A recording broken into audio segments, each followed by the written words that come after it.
Selamat pagi. Kita ketemu lagi di acara sharing season. Kali ini narasumber kita ada dua. Narasumber utama adalah Bapak Rainer Troa, STMSI dari Pusat Riset Kelautan, dan didampingi oleh pembahasnya Dr. Haryadi Permana dari peneliti utama dari Geoteknologi LIPI. Tema yang diambil sangat menarik dan sangat penuh tantangan ini, kayaknya untuk kedepannya sangat luar biasa. Judulnya Inventarisasi dan Pemetaan Sumber Daya Non-Hayati Nasional sebagai gagasan utama gagasan untuk amanah hilirisasi hasil riset kelautan dan perikanan. Apa ini pemetaan sumber daya non-hayati nasional itu? Sumber daya non-hayati nasional itu ada di dasar laut. Itu akan banyak sumber kekayaan. Salah satunya yang kita sebutkan adalah terumbu karang, mangrove, juga biodata perairan, juga ada sedimentasi pasir laut, juga sumber daya geologi dan arkeologi maritim, landas kontinenten, dan lain-lainnya. Yang dibahas itu akan sumber daya kelautan yang tadi, tentu akan menjadi mencapai keuntungannya untuk hilirisasi. Hilirisasi ini artinya apa? Nilai tambah untuk nilai ekonomi kelautan bagi bangsa Indonesia dan dunia. Tidak berlama-lama, kami serahkan aja waktunya kepada narasumber utama, Bapak Rainer Troa, STMSI. Mari, silakan, Pak Rainer. Terima kasih, Pak Richard. Assalamualaikum warahmatullahi wabarakatuh. Salam sejahtera buat Bapak Ibu sekalian, rekan-rekan peneliti, para pejabat baik dari dinas di daerah maupun dari KKP, dan juga rekan-rekan di daerah juga, DKP, pariwisata, dan seluruh teman-teman peneliti di KKP. Pada bulan Ramadan yang barokah ini, saya coba izin untuk melakukan paparan.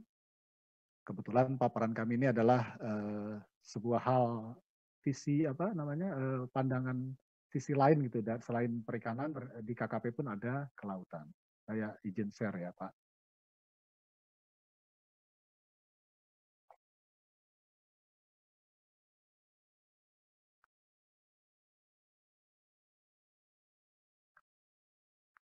Ya.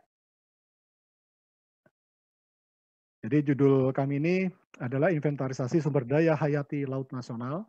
Itu adalah gagasan kami terkait dengan isu yang cukup santer beredar mungkin di tahun lalu, tetapi sekarang kayaknya masih bergulir bahwa riset itu harus bisa sampai ke arah hilirisasi. Perkenalkan, saya Rainer Arif Troa, peneliti geologi dan geofisika dari Pusat Riset Kelautan, Badan Riset Sumber Daya Manusia Kelautan dan Perikanan, Kementerian Kelautan dan Perikanan Republik Indonesia. Jadi dewasa ini sinyalemen hasil riset peneliti itu sebagian besar dinyatakan bahwa tidak sampai dan tidak dirasakan manfaatnya oleh masyarakat. Alih-alih mau menuju ke komersialisasi gitu. Nah, padahal Indonesia pun sekarang juga mungkin agak menurun ya, terus terang bahwa sudah tidak lagi mungkin mengedepankan ataupun jadi pemimpin lagi di pengembangan iptek. Tapi kita berharap mungkin kebalikannya. Nah, dari sisi lain ternyata mungkin dari sisi yang agak memang mengena adalah penganggaran mungkin. Jadi banyak kekhawatiran mungkin dari beberapa sektor itu kalau riset itu dananya besar nanti akan berdampak ke sektor lain gitu katanya.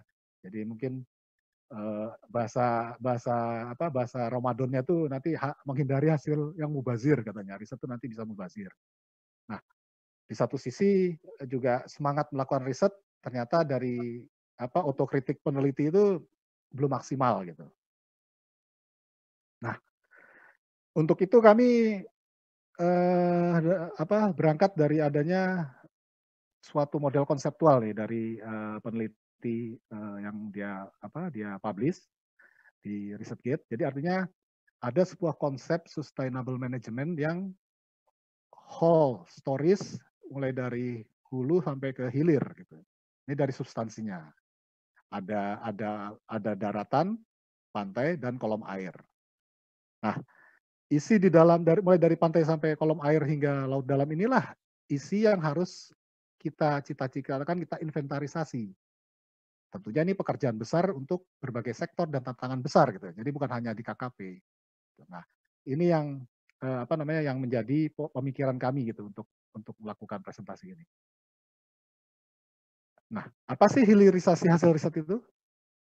Kalau di tingkat sosial kemasyarakatan, riset sebenarnya dapat menyediakan solusi atas permasalahan yang berkembang di kehidupan masyarakat itu sendiri. Nah, jadinya solusi ini kemudian dirangkum-rangkum dan dirumuskan, maka dia akan sangat mengena karena berangkat dari permasalahan yang ada di publik sendiri.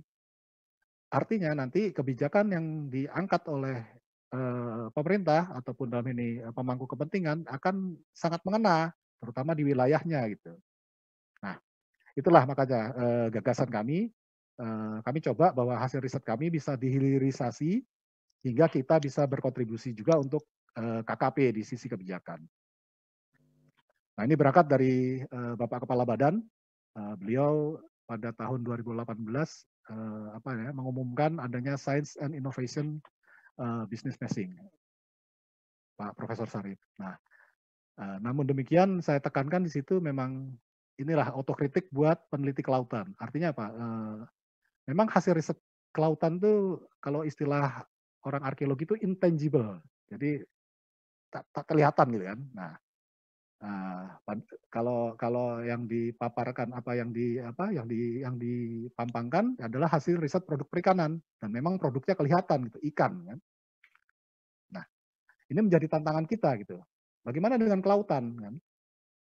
Nah, umumnya kelautan itu produk-produknya spasial dan kajian. Nah, salah satu hasilnya adalah biasanya rekomendasi gitu, buah pemikiran yang cukup panjang, mulai dari survei lapangan, naik ke laut, laut dalam, di kapal, mabuk laut, dan lain sebagainya, nyelam ke bawah, penuh tekanan. Nah, ujung-ujungnya itu adalah rekomendasi sebenarnya. Kalau orang lihat hanya a piece of paper. Tapi a piece of paper ini ternyata whole story-nya itu panjang gitu. Nah, itu akan menjadikan bahwa itu nanti penguatan di apa yang ingin kita gulirkan ini. Nah, ujungnya adalah kami ingin amanah ini adalah wacana ke depan bagi KKP dalam hal ini khususnya BRSDM atau Pusriskel institusi kami itu kita berharap deliverable-nya berwujud peta tematik gitu. Kita mengacu ke institusi-institusi riset yang sudah hadir duluan seperti di Badan Geologi SDM, Puslitbang Geologi ataupun BIG dan lain sebagainya, itu dia memiliki sisi riset dan outcome peta. Nah, kita berharap seperti demikian.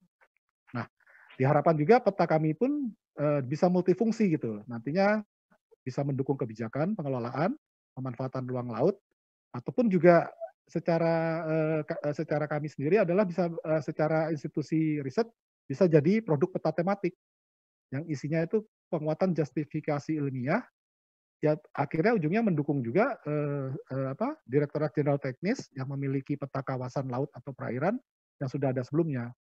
Jadi artinya kita memberikan justifikasi ilmiahnya lebih detail gitu.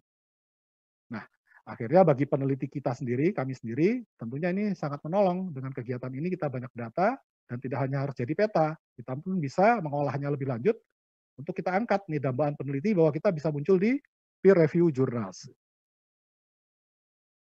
Nah ini contoh, kami sering berinteraksi, alhamdulillah dan sering diundang oleh Pak Dirjen Pengelolaan Ruang Laut dan juga Pak Direktur Penataan Ruang Laut. Nah, di sini saya izin mengutip bahwa ini adalah sebuah produk peta dari Direktorat Jenderal dari Teknis, Direktorat Teknis. Nah, artinya marwahnya di sini saya lihat lebih ke arah regulasi gitu.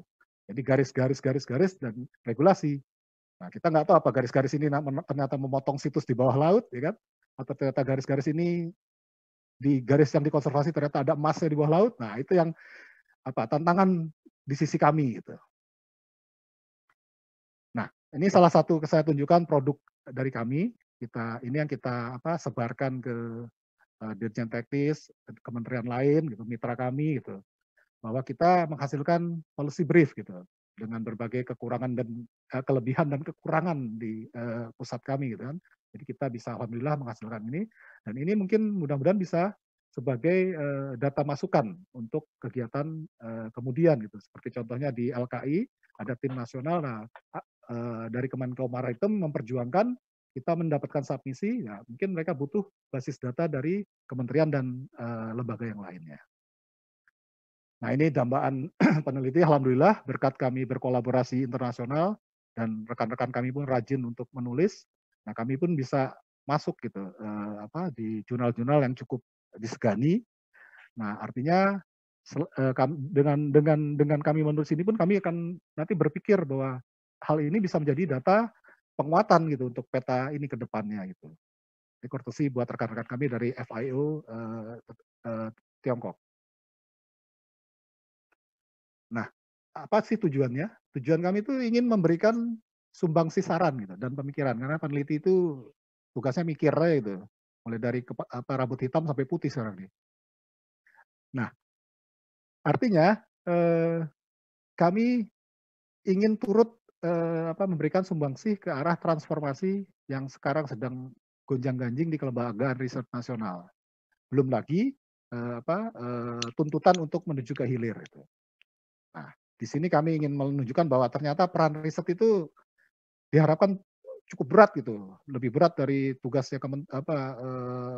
ini. Jadi artinya kita tuh diharapkan berkontribusi nyata pada produk kebijakan, sehingga intinya bisa berimbas pada pertumbuhan ekonomi kelautan.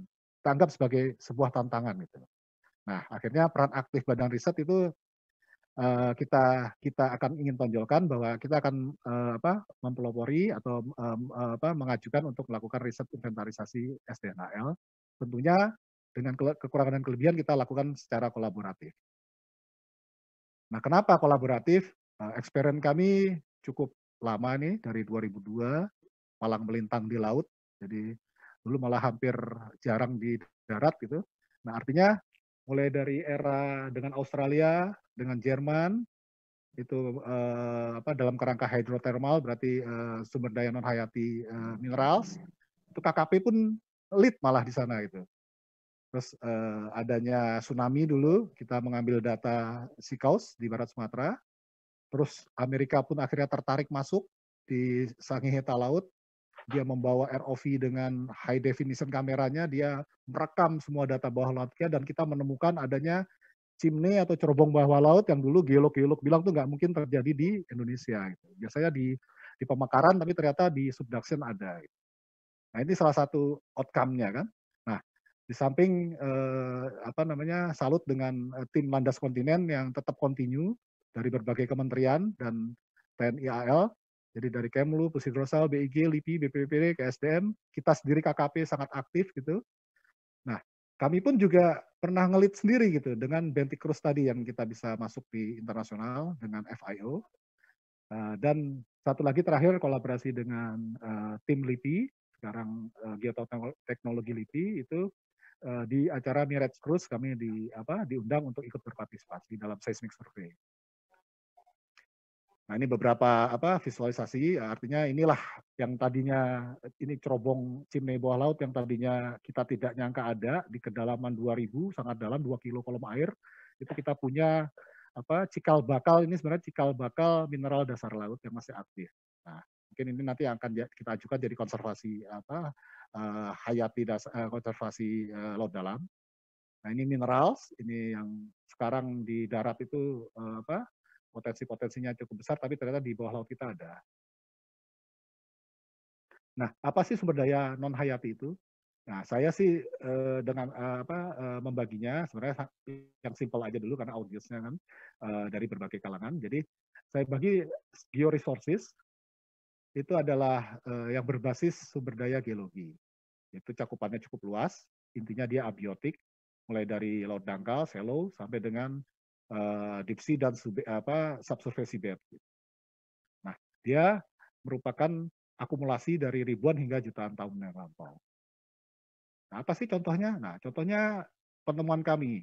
Kami sambil survei dengan Jerman untuk masalah tsunami, ternyata memang kami punya interest di sumber daya, dan ternyata ada peneliti Jerman juga yang ternyata juga nyari-nyari gitu. Nah, artinya ternyata dari processing seismik kita kita temukan BSR dan di situ ada indikasi energi masa depan, yaitu gas hidrat yang cukup mungkin potensinya nanti bisa mensubstitusi migas. Tapi memang tantangannya tuh di deep sea dan kolom air. Jadi gas hidrat ini mirip kayak apa namanya parafin itu ya gas hidrat. Jadi energi masa depan. Di timur lebih bagus lagi. Di situ pertama kami lakukan studi tomografi seismik. Yang merah-merah ini adalah aliran magma di dasar di kerak bumi mantel. Nah ini dari situ kami punya jejak apa namanya sumber daya non hayati apa yang berbasis hidrotermal gitu. Nah, ternyata memang benar Amerika mungkin udah duluan dia tahu. Nah, dia memilih daerah di Sangihe Talaut dalam kerangka NOAA itu indeks SATAL dan akhirnya pada tahun 2010 dengan peralatan mereka yang canggih kita bisa bersama-sama merekam adanya apa namanya fenomena cerobong bawah laut di wilayah subduction gitu. Nah, di samping itu wilayah perbatasan kita, terutama Morotai, itu berbatasan langsung dengan apa yang disebut nih nanti ladang tambangnya warisan dunia gitu. Di sini negara-negara Pasifik yang kecil yang tidak punya daratan cukup luas bersama negara maju, dia akan melakukan eksploitasi. Tadinya rencananya tahun ini mungkin dipending. Nah, ini pastinya akan berimbas dengan wilayah kita. Makanya kita harus di wilayah perbatasan kita harus inventarisasi dulu nih, baik hayati, non hayati, oceanografi dan lain sebagainya harus kita ambil dulu semua rona lingkungannya gitu. Sebelum adanya kegiatan eksploitasi di sini. Karena secara oceanografi alur air kan dia akan berputar gitu.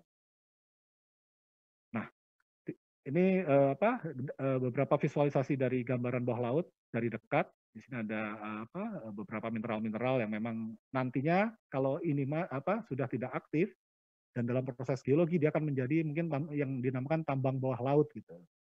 Nah, artinya ini adalah sumber daya atau cadangan nasional masa depan generasi mendatang. Nah, di samping itu juga kita secara geodinamika cukup bagus gitu penggungannya. Nah, ini banyak sekali potensi-potensi yang akan dilakukan untuk konservasi hayati ataupun non hayati dan ataupun perikanan yang migrasi mamalia bawah laut dan lain-lain sebagainya yang terkait dengan bentang laut ini. Satu lagi tentang energi, jadi dari hasil shallow water kami menyelam, kita menemukan adanya potensi di antara Halmahera Utara dan Morotai di Galela, geyser Galela itu menurut kami itu mungkin bisa diangkat lebih jauh lagi untuk memecahkan masalah kebutuhan energi pulau-pulau terluar. Jadi artinya ini adalah kalau orang geotermal bilang ini panas bumi di bawah laut gitu. Jadi geyser bawah laut yang bisa diangkat untuk ditingkatkan untuk menjadi sumber daya, selain juga bisa diangkat untuk wisata peminat penyelam bawah laut gitu. Karena cukup hangat dan daya dorongnya kuat. Gitu. Nah, di samping itu sumber daya non hayati juga ada yang bisa selain dia produk alam juga produk kebudayaan. Kenapa? Karena dia di dasar laut itu sudah berinteraksi gitu dengan bawah laut dan dia tuh terkubur dan menjadi arsip alam gitu. Jadi udah jadi paleogeologi gitu. Nah, artinya beberapa di antara itu telah diselumi terumbu karang dan sangat bagus bentuknya dan dia akan berkarakteristik sendiri dan ini menjanjikan bentuk-bentuk jasa kelautan yang bisa diangkat selanjutnya gitu. Nah ini juga butuh dipetakan, diinventarisasi sebelum tangan-tangan jahil tanda kutip dia melakukan pengangkatan ataupun perusakan berdalih mungkin salah satunya bisa mungkin pendalaman alur atau biasanya itu yang sering terjadi atau pembuatan alur baru gitu. Nah itu KKP harus mencermati hal-hal itu. Nah ini hasil riset kami yang cukup bagus nih. Terima kasih rekan-rekan kami penyelam di ND dan Momere, tim DKP ND juga dan Momere di Pariwisata. Kita didampingi dan kita menemukan jejak-jejak tsunami di Flores. Jadi ini juga dan situs bawah laut peninggalan Jepang. Nah, ini harus dipetakan segera ini, jangan sampai hilang gitu. Nah, siapa sih tugasnya? Nah, rekan-rekan kami sudah sering berdiskusi dengan rekan kami di Cagar Budaya, di Arkeologi Nasional. Terima kasih sudah hadir. Nah, itu didorong KKP karena di laut gitu. Tapi kami nanti bersama-sama dari sisi substansinya gitu. Nah, contoh lainnya adalah dengan dia kondisi dinamis, contoh di Natuna, makanya selain dia akan rentan terhadap penjara, dia mungkin akan rentan akan natural treat gitu. Kalau tidak langsung kita inventarisasi. Jadi di Laut Cina Selatan ini cukup Laut Natuna Utara ya sekarang. Nah itu cukup dinamis gitu di bulan-bulan tertentu. Tadi di bulan Mei masih bagus bagus. Nah di sini ini intinya adalah kita harus mendata dan cukup banyak yang di Natuna ini tinggalan-tinggalan non hayati ini. Nah, kita pun memang menggunakan teknologi selain kita lakukan pemetaan. Nah, ini artinya saya ingin menunjukkan bahwa petanya hasil riset itu sebenarnya belakangnya itu banyak gitu. Jadi lampiran itu banyak dan itu berisi data-data yang mungkin cukup cukup kita effortnya cukup tinggi untuk mengambilnya gitu. Nah, ini contoh di Pulau Laut. Terima kasih rekan-rekan Pulau Laut yang dulu mendampingi tim DKP, tim pariwisata. Kami bersama-sama menyelam dengan mereka dan menemukan adanya peninggalan-peninggalan kesejarahan gitu kan. Nah ini sudah menjadi taman bawah laut, ada tumbuh terumbu karang baru ya kan. Nah ini atraksi yang menarik gitu. Kalaupun kami tidak sempat karena cuaca ya kita melakukan dengan geofisika, kita lakukan sonar kan, kita menemukan bentuk-bentuk. Nah ini bisa juga diangkat. Nah ini harus dipetakan gitu Pak. Nah di Belitung Timur demikian juga. Ini mungkin nilainya yang banyak sangat diperbutkan orang gitu. Belitung ini cukup seksi di dunia internasional gitu. Nah, kami menemukan banyak ini belum dieksplorasi. Ini terima kasih tim DKP Belitung Timur, rekan-rekan pariwisata Belitung Timur yang juga mendampingi kami cukup baik. Nah, ini kita sampai bisa menginventarisir seluruh wilayah Belitung hingga ke Bangka. Nah, nanti arahan dari pimpinan waktu itu adalah memang kita akan harus mengklasifikasi. Nah, memang nanti kita mengklasifikasi apakah ini data primer yang sudah kita buktikan. Nanti ada kelas-kelasnya di peta itu ke depannya. Gitu. Nah, kenapa begitu? Karena tentunya KKP punya kewenangan. Itu menurut hemat kami ya. Mungkin kalau yang lain bisa berbeda. Jadi dari Undang-Undang 32 kita punya kewenangan pengelolaan ruang laut sampai ke yurisdiksi bahkan landas kontinen gitu. Kita bisa masuk ke sana. Jadi mungkin untuk tim pengawasan ataupun dari pengelolaan ruang laut harus yakin gitu kita punya wewenang di sana. Nah, itu bisa optimal. Mungkin kita tidak yakin karena tidak optimal karena kita tidak punya basis data yang kuat gitu kan. Dan kita juga mungkin masih bermain di wilayah yang dangkal-dangkal gitu.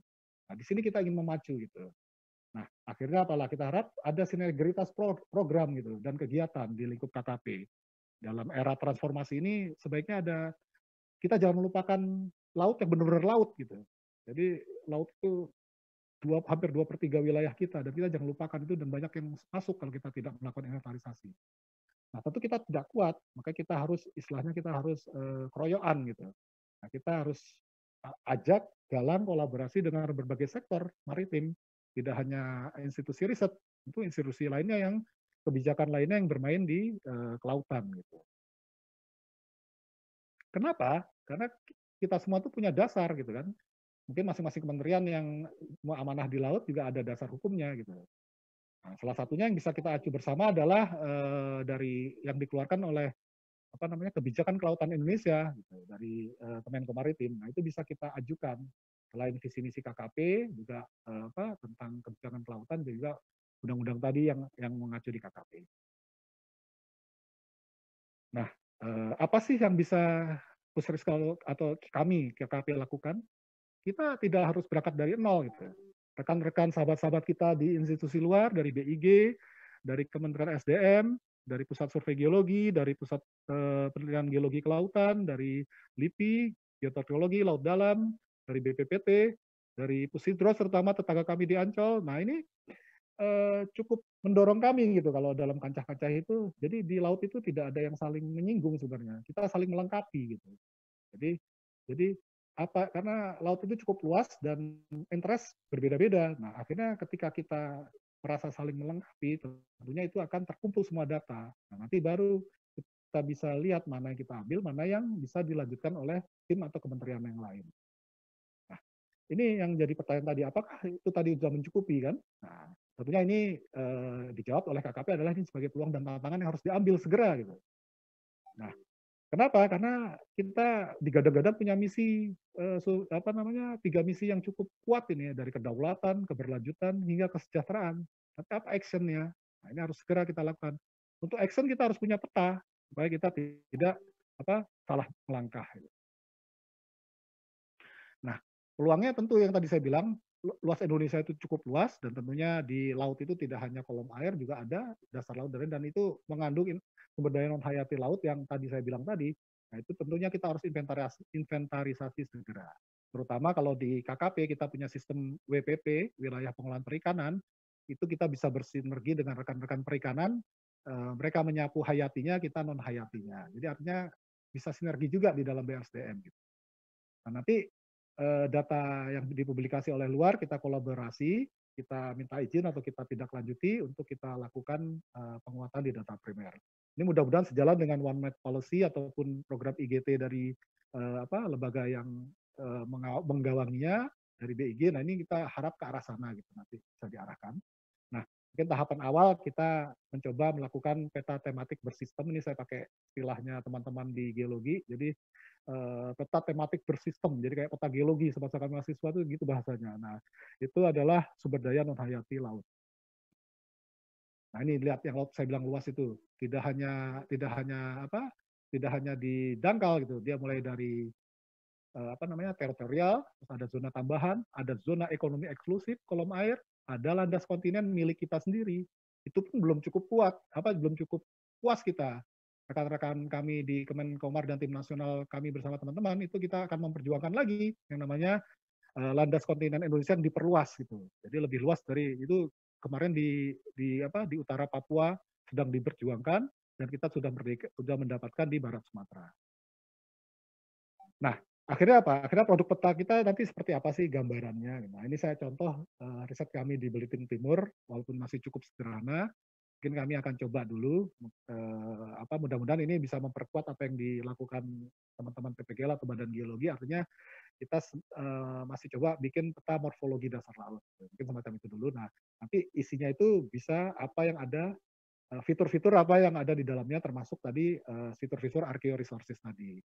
Nah, seperti contohnya kita udah garap di Natuna, kita hanya dari sisi arkeonya, kita sudah mendata.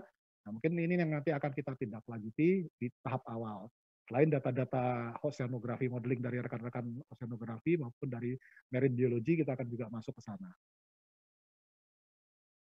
Nah, akhirnya dengan segala kelebihan dan kekurangan kami, dengan secara arif kami berharap bahwa apa yang kami lakukan itu dapat mendukung amanah dari hilirisasi hasil riset kelautan KKP. Gitu.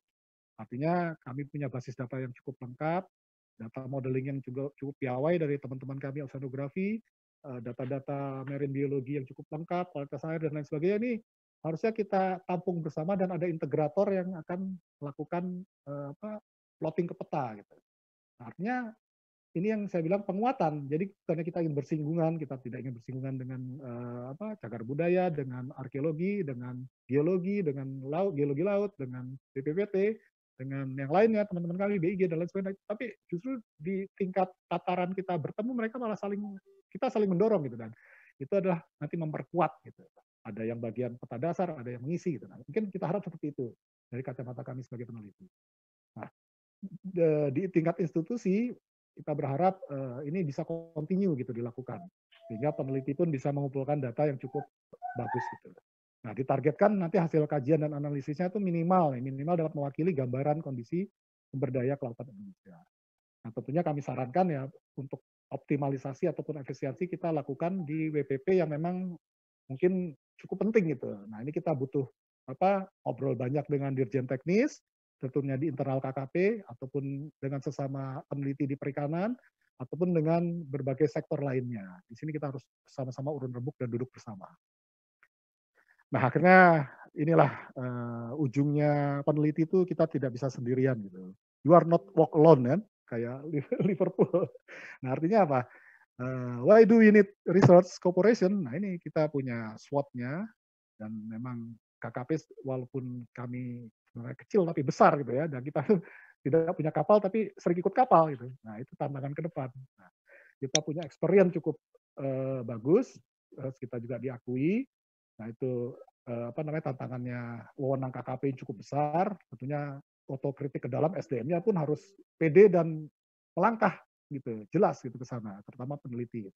Tapi kelemahannya tentu ada. Kita dataset memang kurang lengkap karena DeepSea kan nggak semuanya. Kalau nggak ada rekan-rekan dari Tiongkok yang ngajak, nggak ada dari Jerman, nggak ada dari ini, kita nggak akan bisa, nggak ada yang ngongkosin ke sana gitu ceritanya.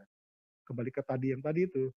Nah, terus research facility kita kurang, tapi alhamdulillah dari Bapak Kepala Badan sudah mencoba membuat di 2 tempat yang cukup bagus di Pangandaran dan Morotai, nanti risetnya cukup besar. Terus juga dia membutuhkan high tech. Nah, ini tantangan rekan-rekan peneliti teknologi ini untuk menciptakan rekayasa teknologi tinggi. Nah, tentunya itu semua berujung kepada field funding of the research seabed di Indonesia. Nah, itu mudah-mudahan kita bisa jawab dengan ini referensi kami, kita bisa jawab dengan kolaboratif dan sinergitas untuk kita terus galang bersama-sama untuk seluruh institusi di Indonesia. Demikian paparan kami. Mohon maaf jika kurang berkenan. Mudah-mudahan ini sedikit mencerahkan. Yang sedikit dari kami, mohon maaf. Wabillahi taufik. Assalamualaikum warahmatullahi wabarakatuh. Salam sejahtera. Baik, baik Pak Rainer. Sekarang waktunya kami serahkan kepada Dr. Hadi Permana untuk bahasannya. Waktu kami persilakan, Pak.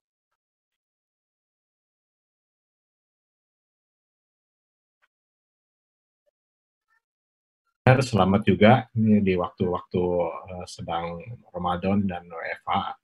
Ini judulnya mungkin judul sangat Ramadan ya, ada amanah gitu ya. Mungkin kalau judul formalnya kan tugas fungsi gitu ya, tadi aspek legal dan lain-lain. Jadi saya Haryadi Permana dari Pusat Penelitian Geoteknologi LIPI, peneliti ahli utama. Sekarang saya bergabung di kelompok peneliti eksplorasi sumber daya geologi. Jadi tadi sudah dipaparkan oleh Pak Rainer, jadi mungkin pendeknya sih, itu gagasan, sebetulnya sudah gagasan lama ya Pak ya, sebetulnya ada kekosongan Pak, antara kita di dunia riset dengan kemudian keinginan pemerintah untuk hilirisasi, itu di tengah-tengahnya tidak ada. Artinya karena kita tidak mungkin sebagai peneliti juga mengaplikasikan ataupun eksploitasi seluruhnya ya menjadi sesuatu hal yang memang bisa dimanfaatkan secara langsung. Jadi itu harusnya ada sebuah BUMN yang ditugaskan oleh pemerintah. Kebetulan tadi malam saya menonton gitu ya antara Pak Erick Thohir, Pak Menteri BUMN dengan Pak Agim. Ya sebetulnya temanya tema Ramadan, tetapi di situ ada niatan untuk mengarahkan BUMN itu juga bisa mengelaborasi ataupun menindaklanjuti hasil-hasil penelitian di dalam ya. Karena tanpa itu kita juga lembaga penelitian tidak punya keahlian, tidak punya kemampuan, ya kita juga tidak bisa secara teknoekonomi dan lain-lain ya. Banyak yang dari hasil dari kita itu hanya berujung kepada rekomendasi ya. Kemudian tadi policy brief, kemudian saran dan lain-lain. Tapi itu jauh sekali dengan istilahnya kekomersialisasi atau hilirisasi yang disebutkan Pak Rainer tadi. Tetapi idenya sudah bagus ya, terutama dikaitkan dengan posisi KKP itu sendiri. Karena saya mengamati ya sudah bertahun-tahun ada celah-celah kekosongan di dunia kelautan. Semuanya itu kan ingin risetnya ya, ingin ekspedisi. Tapi tidak ada ya bagaimana menindaklanjuti hasil riset itu bisa bermanfaat langsung ya. Kalau mungkin dihayati itu langsung ke nelayan ya. Terus misalkan kita sudah pontang-panting ya, Pak Rainer tahu ya, dengan timnya dari zaman Pak Safri Burhanuddin untuk marine minerals itu. Tapi follow up-nya seperti apa? Apakah memang mau dieksploitasi atau tadi seperti idenya gagasannya Pak Rainer di konservasi. Nah itu mungkin yang paling penting kalau kawasan-kawasan tersebut di batas negara itu mungkin lebih cocok untuk konservasi. Karena kehadiran negara itu sangat penting sekali terutama di batas perbatasan ya. Kita sering kalau yang sering ke laut kita sering melihat laut kita luas tetapi tidak ada isinya ya. Kapal kita jalan-jalan sendiri gitu ya. Nah, mungkin di dalam fase perubahan yang sangat luar biasa di dunia penelitian, termasuk LIPI juga mengalaminya, mungkin KKP bisa berpikir lebih strategis. Pilihan-pilihannya kemana gitu ya. Yang jelas karena KKP berada di kementerian, mungkin ada yang terlepas dari yang dipikirkan banyak lembaga ataupun baik teman-teman adalah riset-riset kebijakan, ya. Minimal sebelum ke komersialisasi. Komersialisasi mungkin nanti lebih ada di dunia swasta, ya. Tetapi mungkin dari KKP bisa melakukan riset-riset kebijakan.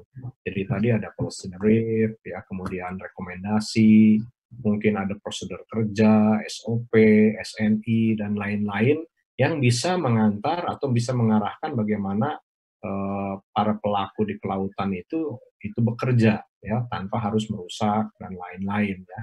Jadi itu mungkin yang harus ditindaklanjuti. Jadi saya pernah sampaikan ke Pak Rainer, mungkin harus punya roadmap atau peta jalan, ya, dalam 1-3 tahun 1-3 tahun ke depan kita mau apa, kemudian 5 tahun ke depannya akan menghasilkan apa, tetapi yang realistis dan tercapai. Kita jangan berbicara soal dana, ya, tidak akan pernah selesai. Mungkin pilihan-pilihan berat ketika dengan COVID begini adalah kita menggali sebanyak mungkin data sekunder yang memang sudah tersedia, tidak harus di lingkungan Indonesia saja, ya, tetapi juga yang terrekod di partner-partner kita yang ada di luar negeri, baik yang resmi ataupun tidak resmi, ya, tapi mungkin bisa diakses datanya. Karena sebetulnya kita lebih mudah mengakses data orang di luar negeri ketimbang kita sendiri mengakses data kita sendiri. Dan sebaliknya orang asing juga suka protes bahwa data di Indonesia melimpah tetapi sama sekali tidak bisa diakses. Jadi itu, ya. Jadi itu pilihan-pilihan yang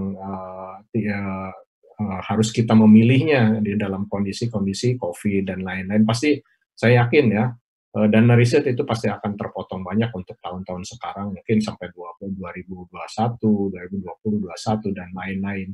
Nah, sekarang yang harus kita lakukan, terutama KKP, bisa memilih dari sekian opsi, ya, untuk opsi bagaimana menindaklanjuti hasil-hasil penelitian yang sudah ada. Cukup dengan dashboard dan lain-lain. Tadi seperti peta, mungkin peta saja tidak cukup, Pak Renar, karena di dunia kelautan itu sangat kompleks, ya, sangat kompleks, banyak barang yang tidak bisa terlihat karena tertutup kolom air. Mungkin juga itu ada prosedur kerja, ya, ada SNI, tanpa melupakan mungkin local wisdom yang sudah berkembang banyak di daerah-daerah. Nah, ini yang harus diperhitungkan oleh KKP sehingga ketika rekomendasi tersebut muncul tidak berbentrokan dengan apa yang sudah ada di masyarakat setempat, seperti itu. Jadi ini memang tidak mungkin kita jangan melihat bahwa peneliti yang paling sempurna, jadi ketika mengeluarkan rekomendasi mengabaikan apa-apa yang sudah berkembang yang ada di masyarakat itu sendiri, masyarakat kelautan. Nah, ini adalah tantangan-tantangan yang dalam hal ini bagaimana KKP mensikapinya. Nah, jadi kita tidak perlu lagi melihat 5-10 tahun mendatang, yang 10 tahun yang sudah lalu, yang sudah KKP kerjakan, tetapi mungkin tantangan apa yang akan muncul di depan, gitu, ya. Dengan kondisi COVID, pasti kita butuh apa? Butuh ketahanan pangan, ya. Ketahanan pangan itu dari laut banyak. Nah, itu di luar non-hayati. Yang hayatinya, selain dari konservasi bisa untuk wisata dan lain-lain, jelas itu sebuah tantangan karena kita juga sangat tidak terbiasa, ya, kayak arkeologi, ya, atau bawah laut. Itu gimana itu menjual potensi wisatanya. Mungkin kalau kita lihat di Bali itu untuk di luar arkeologi itu kan ada kapal selam mini, ya, yang bisa masuk, bisa melihat dan lain-lain. Itu bisa ditindaklanjuti oleh KKP, ya, dengan tetap menginikan faktor-faktor keamanan. Mungkin itu dulu sepintas, Pak Rainer. Pak Tobing, silakan. Baik, Pak, makasih. Terima kasih Pak Dr. Haryadi Permana untuk pertanyaannya, untuk bahasannya. Saya tanyakan ke Pak Rainer dulu, ya, Pak Rainer, ya. Pak Rainer, menurut Pak Rainer itu dari temanya tadi, inventarisasi dan pemetaan sumber daya non-hayati nasional itu seberapa pentingnya, Pak? Bisa jelaskan lagi, Pak, lebih detail lagi, Pak. Seberapa pentingnya dibuat itu, Pak? Ya, terima kasih Pak Richard. Seperti di paparan tadi, dan apa yang dikatakan oleh Pak Dr. Haryadi, bahwa dengan kita bisa melakukan pemetaan ini, tentunya kita akan bisa mengetahui gitu ya, potensi apa aja yang ada di wilayah kita, terutama di kolom laut maupun dasar laut. Nah, dari situ peta ini kan untuk panduan. Nah, dengan kita punya panduan, kita tidak akan salah melangkah ketika melakukan sebuah produk kebijakan. Nah, tentunya yang tadi Pak Ren juga sarankan, setelah itu mau diapakan, nah itu kita bisa galang bersama lagi dengan periset lain, kita tingkatkan seperti arkeologi tadi, kita bisa gagas, kita udah angkat bahwa kita bisa lakukan Marine Eco Archaeological Park. Jadi selain terumbu karang cukup rentan nih kalau disapu sama kaki penyelam nanti patah dan dia ribuan tahun. Nah, kita bisa main ke arkeonya juga. Seperti itu Pak, arti pentingnya gitu. Oh, baik. Pak, tadi Bapak juga menjelaskan bahwa ini dikatakan bahwa sebagai alat untuk transformasi, ada katakan transformasi kelangkaan riset nasional dapat dijangkau ke hilir. Itu gimana Pak jelasannya Pak? Ya, seperti di paparan awal tadi kan, saya izin ya, saya coba buka lagi. Jadi sinyalemen yang terhadap peneliti itu cukup santer gitu. Artinya peneliti itu dikatakan belum mampu untuk hasilnya dirasakan oleh masyarakat gitu. Nah juga dari berbagai sektor tuh merasa peneliti itu mungkin ini maaf istilah kasarnya adalah hanya cost profit gitu. Nah, artinya apa? Artinya kita harus otokritik diri kita sendiri ya, dan akhirnya di kelembagaan riset, di Kemenristek dan lain-lain menggulirkan bahwa riset-riset kita itu seharusnya terasa dihilir gitu. Nah, makanya mungkin itu dalam hemat saya yang dicermati bahwa riset itu ada gaung yang namanya hilirisasi riset. Nah, di sisi sektor kelautannya agak susah karena kan kami yang itu tadi saya bilang produknya cukup abstrak gitu kan, artinya intangible. Jadi tidak kelihatan bentuknya. Kalau perikanan kelihatan produk ikan ya kan, olahan ikan, atau di teknologi apalagi otomotif itu cukup jelas hasilnya. Tapi di kelautan apa? Nah, kita mau berangkat coba dari peta. Nah, ternyata peta ini tidak hanya gambaran a piece of paper, tapi ternyata belakangnya itu tadi banyak Pak. Dan dia manfaatnya pun cukup besar gitu. Jadi seperti contoh ini peta dirjen teknis kan tadi yang saya bilang. Nah, kita berupaya nanti melengkapinya karena banyak rekan-rekan kami di PRL juga meminta kami untuk sisi teknisnya bahwa di sini kita ada kabel, ada ini gimana dengan sumber dayanya, gimana. Nah, itu harusnya nanti kita kompilasi gitu. Nah, ini yang mungkin akan kita coba gawangi gitu Pak Richard. Terima kasih. Baik. Pak Dr. Haryadi, kami ajakan Pak Haryadi. Kalau menurut Pak Haryadi gimana nih? Jadi dari tema tadi, inventarisasi dan pemetaan sumber daya menurut sudut pandang Bapak. Baik Pak, jadi ini adalah peluang untuk KKP sendiri di dalam fase sangat trouble ya Pak ya. Ada reformasi lembaga-lembaga riset dan lain-lain. Nah ini kan ada yang bolong sebetulnya sudah lama mengenai di kelautan. Jadi semuanya kan rame-rame melakukan riset dengan output publikasi. Nah ini publikasi mungkin sangat imajiner buat pemerintah itu sendiri. Itu kan hanya untuk para peneliti ya. Seperti kami di LIPI ya PK per personal itu kan berapa publikasi. Tapi tidak pernah dituntut lebih dari itu. Jadi menurut saya data yang terpublikasi itu bisa dimanfaatkan KKP seoptimal mungkin menjadi suatu rekomendasi dan lain-lain. Jadi mencari peluangnya mana? Daripada misalkan rebutan dana riset hanya untuk melakukan riset eksplorasi, eksploitasi, ekspedisi dan lainnya yang menghabiskan banyak dana, itu data yang sudah terpublikasi itu bisa dimanfaatkan kalau menurut saya karena sah, itu kan sudah publish namanya, tinggal mensitasi dan dimanfaatkan. Kemudian kalau memang relevan penelitinya diundang untuk memperkaya lagi apa yang diharapkan oleh KKP bisa menjadi kebijakan dan lain-lain gitu ya. Jadi tidak harus memulai tadi seperti tadi Pak Rainer itu kan tidak dari nol. Jadi yang jadi masalah adalah setelah publikasi itu kan tidak ada tindak lanjutnya lagi Pak. Nah ini yang perlu ditindaklanjuti oleh KKP sebetulnya. Banyak sekali data tentang peracunan laut, ya, perubahan iklim dan lain-lain. Tetapi kan itu harus KKP menindaklanjutinya kebijakannya apa? Misalkan seperti bleaching ya, atau kerusakan koral, mangrove. Itu kan peneliti sudah mempublikasikan dampaknya ada, penyebabnya ada. Nah, tinggal mungkin KKP menindaklanjutinya dalam bentuk rekomendasi, kebijakan, SOP, SNI untuk para pelaku pelaku ini ya, pelaku real di lautnya gitu ya. Jadi itu yang mungkin peluang-peluang yang ada dari gagasan yang tadi disampaikan Pak Rainer itu, peluang untuk tetap melakukan riset, tapi risetnya mungkin lebih mengarah ke riset kebijakan. Ya, ini yang kalau menurut saya di dunia kelautan ini yang masih bolong. Ya. Mungkin kalau yang sering saya dengar, kalau yang hayati itu sudah sangat kuat sekali. Ya, banyak sekali rekomendasi. Nah, ya ini yang hayati, misalkan tadi disebutkan, kita punya misalkan hidrotermal bawah laut. Mungkin satu lagi yang pernah digagas bersama dengan ada di KKP itu rencana kerjasama di dekat perbatasan kita dengan India ya, Andaman.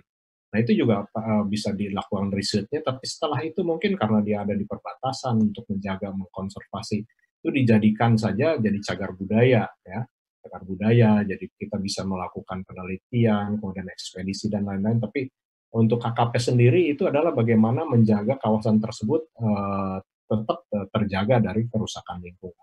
Jadi itu peluang-peluang yang ada untuk KKP di tengah turbulensi perubahan-perubahan formatnya penelitian. Seperti kami di LIPI kan sekarang budgetnya tidak dari LIPI Pak untuk riset, tapi harus mencari dana dari luar, baik dari dalam negeri ataupun dari luar negeri. Sementara yang ada di dalam itu kan hanya menyediakan bahan-bahan untuk mengerjakan pekerjaan di laboratorium, tapi operasional lainnya kita dianjurkan mencarinya di luar. Jadi itu situasi yang ada ya. Itu Pak Tobing. Baik. Pak Renner, saya tanyakan juga ini Pak Renner kan bahwa di Pusdiskel, Pusat Riset Kelautan sudah bikin peta tematik bersistem sumber daya kelautan. Itu gimana Pak penjelasannya Pak? Ya, pertama saya klarifikasi dulu. Jadi kita sebenarnya belum melakukan bersistem dan belum bisa dikatakan bahwa kita memproduksi peta. Ya. Saya coba sekali lagi ya Pak ya, sebentar. Ya. Ya, artinya jadi peta kita ini masih dalam tataran wacana riset sebenarnya Pak. Nah ini yang kita harapkan pimpinan di atas, insya Allah Bapak Menteri bisa mendukung gitu, bahwa kita punya badan riset ataupun tim peneliti di wabil khusus di Pusriskel ini, kita punya banyak sekali data-data yang bisa kita angkat dan kita tindak lanjuti untuk menjadi sebuah peta gitu. Jadi arahan dari pimpinan di data informasi, Pusdatin, Pak Budi, Pak Aryo di DPRL bahwa ayo kita tindak lanjuti gitu. Kita isi terutama untuk memperkaya dan memperkuat peta-peta yang sudah ada sebelumnya, justru malah dari Direktorat Jenderal Teknis. Karena memang mereka itu punya wewenang untuk regulasi. Dan itu wajib karena itu terkait aturan. Nah, itu yang saya bilang di awal bahwa kalau peta-peta di Ditjen Teknis lebih berbau ke arah hukum gitu. Nah, tetapi hukum ini ketika hanya istilahnya tanda kutip kasarannya hanya menggaris-garis saja di atas kertas tanpa kita turun menyelam ke bawah atau kita mabuk laut dengan kapal gitu kan, kita tidak akan tahu itu isinya apa, oceanografinya gimana. Contoh kasus kita membahas tentang pembuangan limbah ke laut itu kan nggak bisa serta-merta mereka memberi orang luar pemprosesal itu memberikan hanya peta di atas kertas. Kita harus checking lapangan kan, kita lihat kondisinya. Nah itulah marwah peneliti sebenarnya itu yang diharapkan dari rekan-rekan kami di Ditjen Teknis. Nah, tentunya juga itu akan kita tindak lanjuti dari peneliti sendiri, akan advantage benefitnya cukup banyak yang tadi saya bilang. Data-data itu kita bisa angkat untuk riset internasional gitu ya. Nah, ini contoh kayak di Belitung kita bisa tindak lanjuti nih nanti klasifikasi peta arkeologi yang terdata yang enggak. Nah, di Natuna seperti di Natuna juga kita bisa tindak lanjuti, mungkin rekan-rekan di Jasa Kelautan bisa segera melakukan pemanfaatan yang sedang mereka gawang sekarang kan, ekoarkeologi gitu kan. Nah, itu semacam itu Pak. Apalagi penemuan-penemuan kita di ND gitu kan. Nah, yang tadi itu di arkeologi, nah di resources lainnya kita juga bisa kita mencari sumber-sumber yang seperti ini gitu. Jadi kami itu sembari kita survei lapangan kita juga sembari mencari gitu. Nah, kadang-kadang juga tidak sengaja kita menemukan dan juga dibantu dari rekan-rekan dari daerah. Nah, kami berharap data-data yang kami miliki ini ada yang mengintegrasi atau kami yang melakukan gitu. Nah, itu aja, Pak. Nah, itu kita bisa tuangkan hanya ke dalam bentuk peta. Peta ini seperti peta filosofinya tuh seperti peta geologi gitu, Pak. Peta geologi ini kelihatannya 2 dimensi.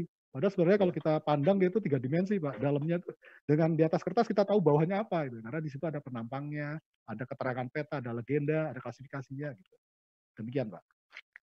Baik. Pak Renner, ini ada pertanyaan dari Wibisono. Siap. Hilirisasi barangkali harus dilihat sebagai proses estafet. Salah satu yang manfaat langsung bila output KKP juga menjadi input dari institusi lain yang akan memberi perspektif baru yang juga dikembangkan. Gimana tuh, Pak? Ya. Dari Pak siapa tadi? Pak Wibisono. Nggak ada ini ya? Oh, Pak Sony. Mungkin Pak Sony ya. Terima kasih Pak Sony dari Arkenas nih. Jadi mungkin kita istilahnya tidak menindaklanjuti oke, tetapi mungkin saling memperkuat gitu. Artinya ketika kita dapat informasi atau kita riset bersama, mungkin taruhlah tadi contoh lagi di arkeologi gitu kan, nanti kita akan menindaklanjutinya dengan visi masing-masing dulu kan, seperti tadi arahan Pak Redi. Jadi artinya mungkin di kami kita melakukan inventarisasi dengan tujuan kita melakukan konservasi bawah laut untuk wisata bahari misalnya gitu kan. Nah nanti di arkeologi, Arkenas dia akan melakukan untuk cagar budayanya. Nah setuju kalau mungkin estafet ataupun mungkin bukan estafet kali ya, mungkin maraton bersama kali ya. Kalau estafet kan pendek ya Pak Radi ya. Jadi ini sebenarnya pekerjaan ini maraton sih dari dulu. Bayangin tadi yang saya keluarkan experience kita dari 2002 tuh Pak Richard. Ya. Kata Pak Radi sampai sekarang temuan-temuan itu juga nggak tahu mau diapain gitu kan. Emas banyak tapi malah masih nambang di darat gitu kan. Artinya gitu kan. Padahal kalau kita berpikir dengan teknologi yang maju sekarang sebenarnya kita darat kita lupain dulu aja kan. Nah, kalau memang mau ditambang gitu kan, penemuan-penemuan kita yang dibandamin itu. Demikian Pak, mungkin atau ada kata kunci yang belum saya jawab tadi? Ya. Lanjut ya Pak ya? Ya. Renner, ini lagi ada dari Yusuf Rumaida. Kalau masih ada ego sektoral di antara kita, agaknya berat untuk implementasi dan sinergi di semua lini. Gimana Pak tanggapannya? Oke. Ego sektoral ya Pak ya? Oke, ya. Siap. Selamat datang Bang Yusuf, ini rekan kami di Bintan ini, waktu oil spill. Terima kasih, salam untuk teman-teman DKP Bintan yang lain. Jadi artinya gini, memang ego sektoral itu kalau secara kelembagaan mungkin kami nggak setuju gitu kan. Tetapi ada sisi baiknya bahwa kita akan bukan ego mungkin ya, saling menghormati kewenangan. Gitu. Contoh kasus, nih saya main kasus saja. Kayak laporan dari rekan-rekan kami di Cagar Budaya tentang adanya tiba-tiba alih-alih pendalaman alur, tapi ternyata tiba-tiba shipwreck-nya peninggalan Jepang hilang. Padahal di situ itu udah jadi atraksi wisatanya masyarakat, jadi udah menghidupi masyarakat di sana. Lah kok ada sebuah kementerian tanda kutip ini oknum lah ya, mungkin bukan kementerian oknum melakukan itu gitu kan. Padahal secara geologi, secara oceanografi, apalagi secara arkeologi itu tidak cocok untuk alur gitu. Kenapa dipaksakan di sana?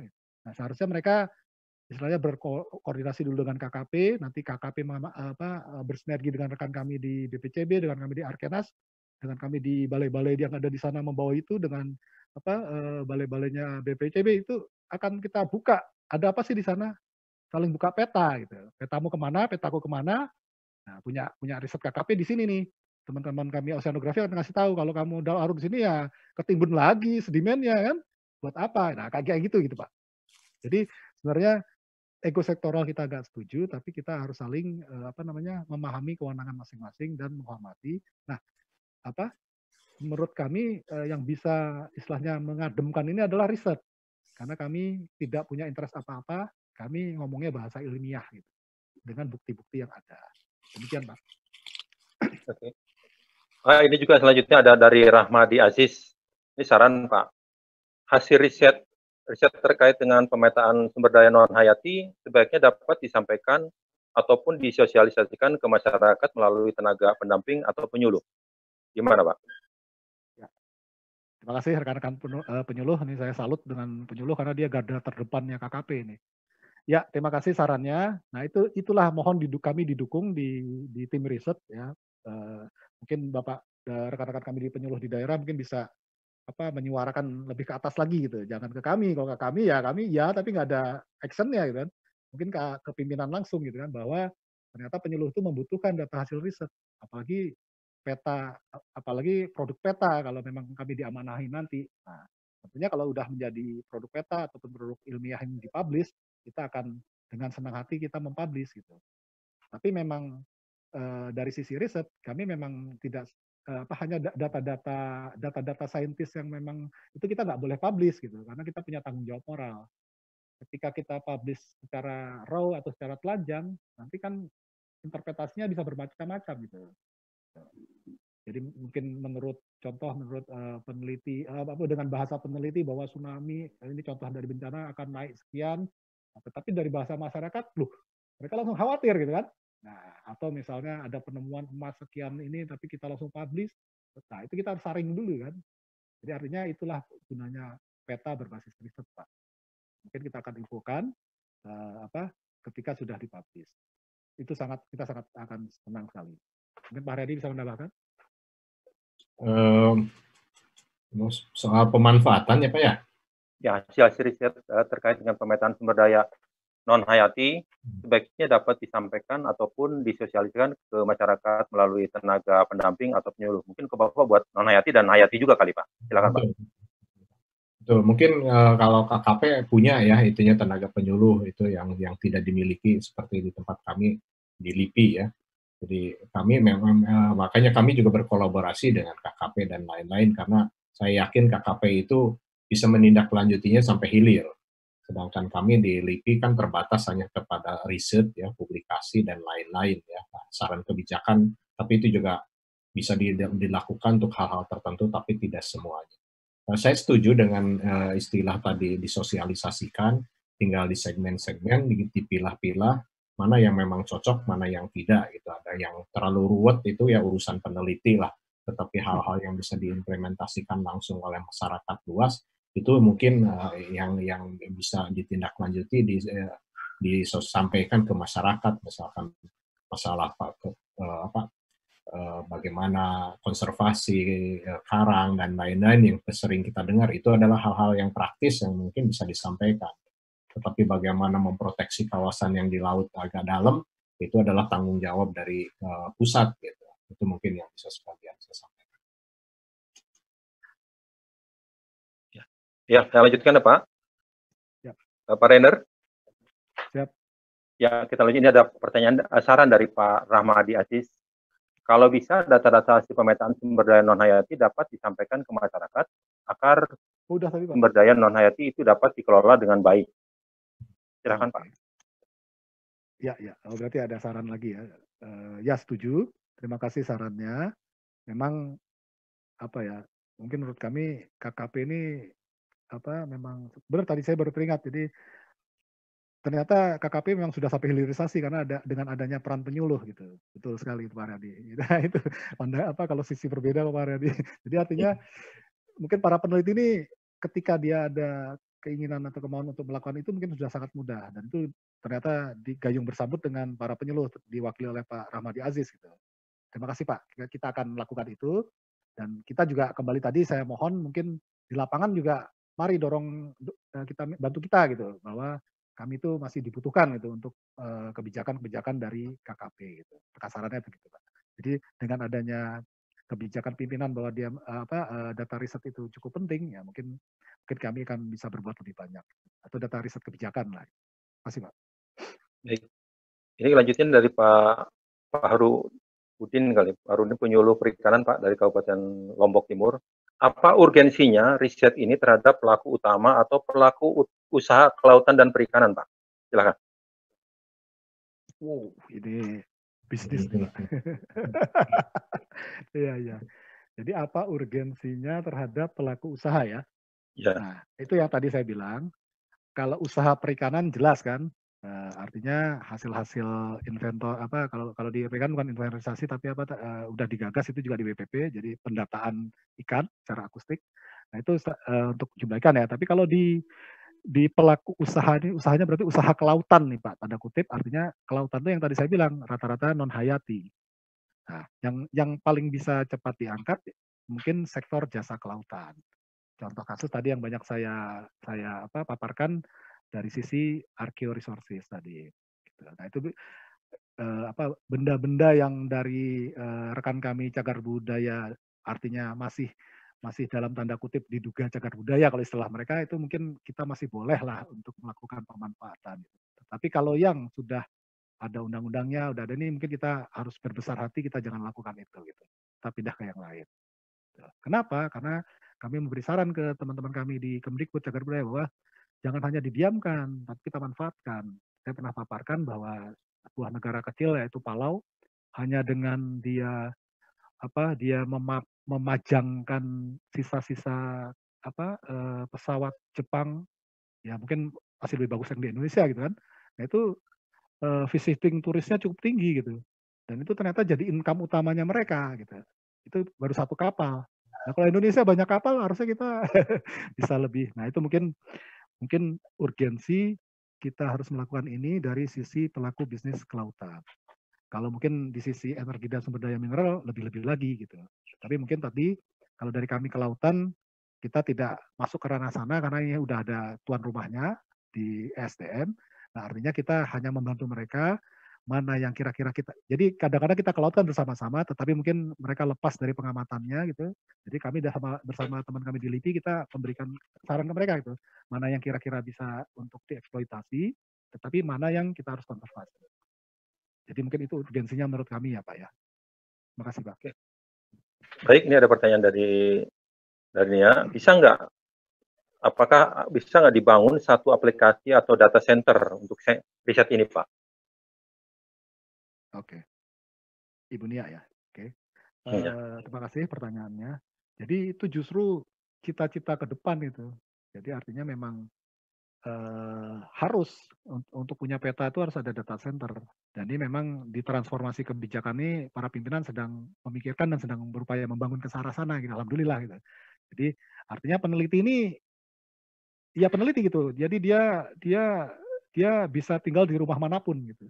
Tetapi pekerjaannya itu leg spesialis gitu istilahnya gitu. Jadi nggak usah terlalu galau. Artinya kita kembali ke kita aja. Nah, artinya kedua adalah kita mencari data dan informasi sebanyak mungkin.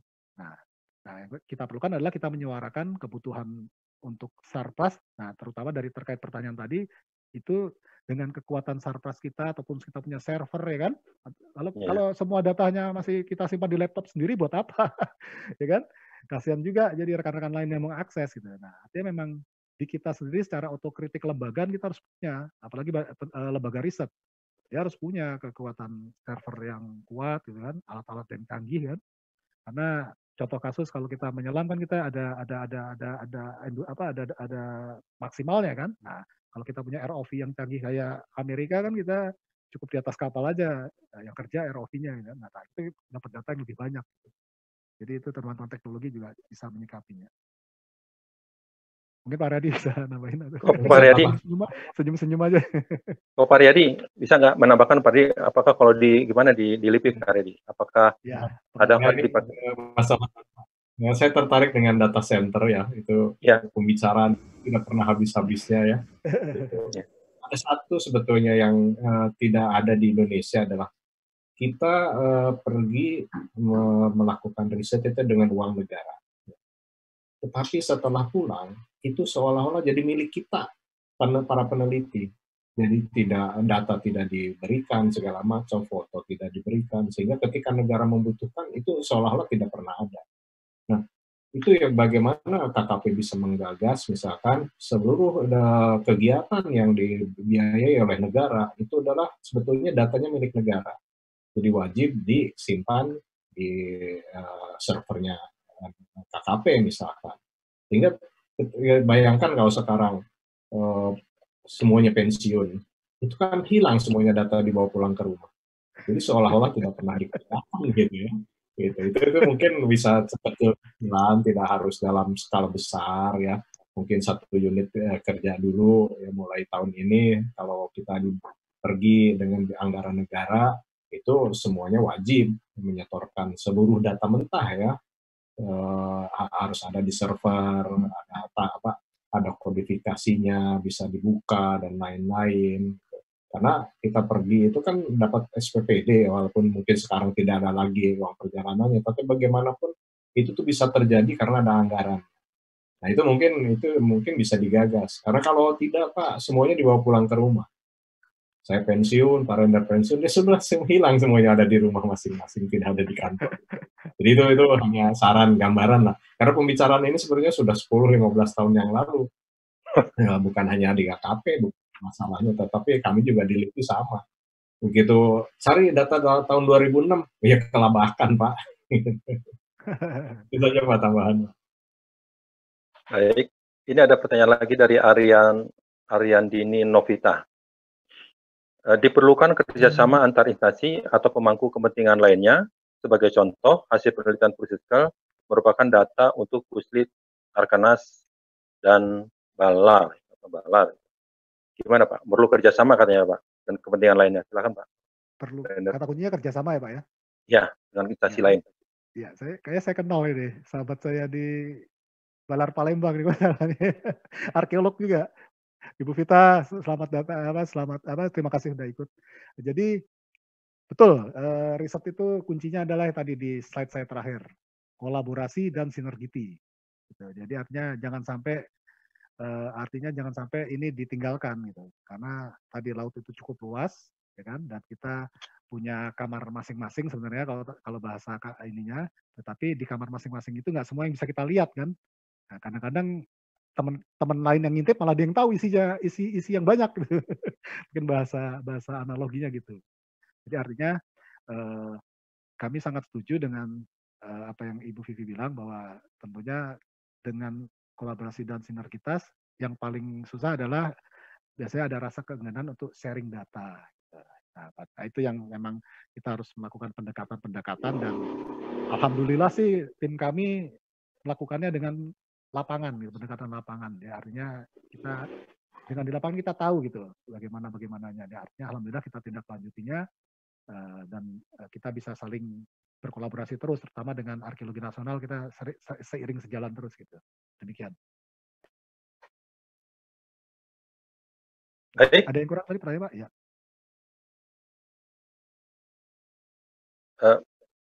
Selanjutnya Pak Renner ya. Siap. Pak Renner, ini ada pertanyaan dari Eko. Ya. Bagaimana ini tanggapan Bapak menanggapi pendapat Bapak Dr. Haryadi ini? Bagaimana mengisi kekosongan hilirisasi hasil riset pada saat ini seperti yang disampaikan Dr. Haryadi, sehingga hasil riset kita langsung dapat dirasakan oleh masyarakat. Silakan Pak.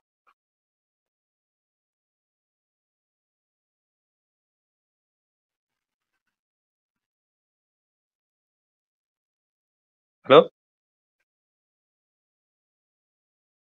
Ya, Karina. Halo? Halo?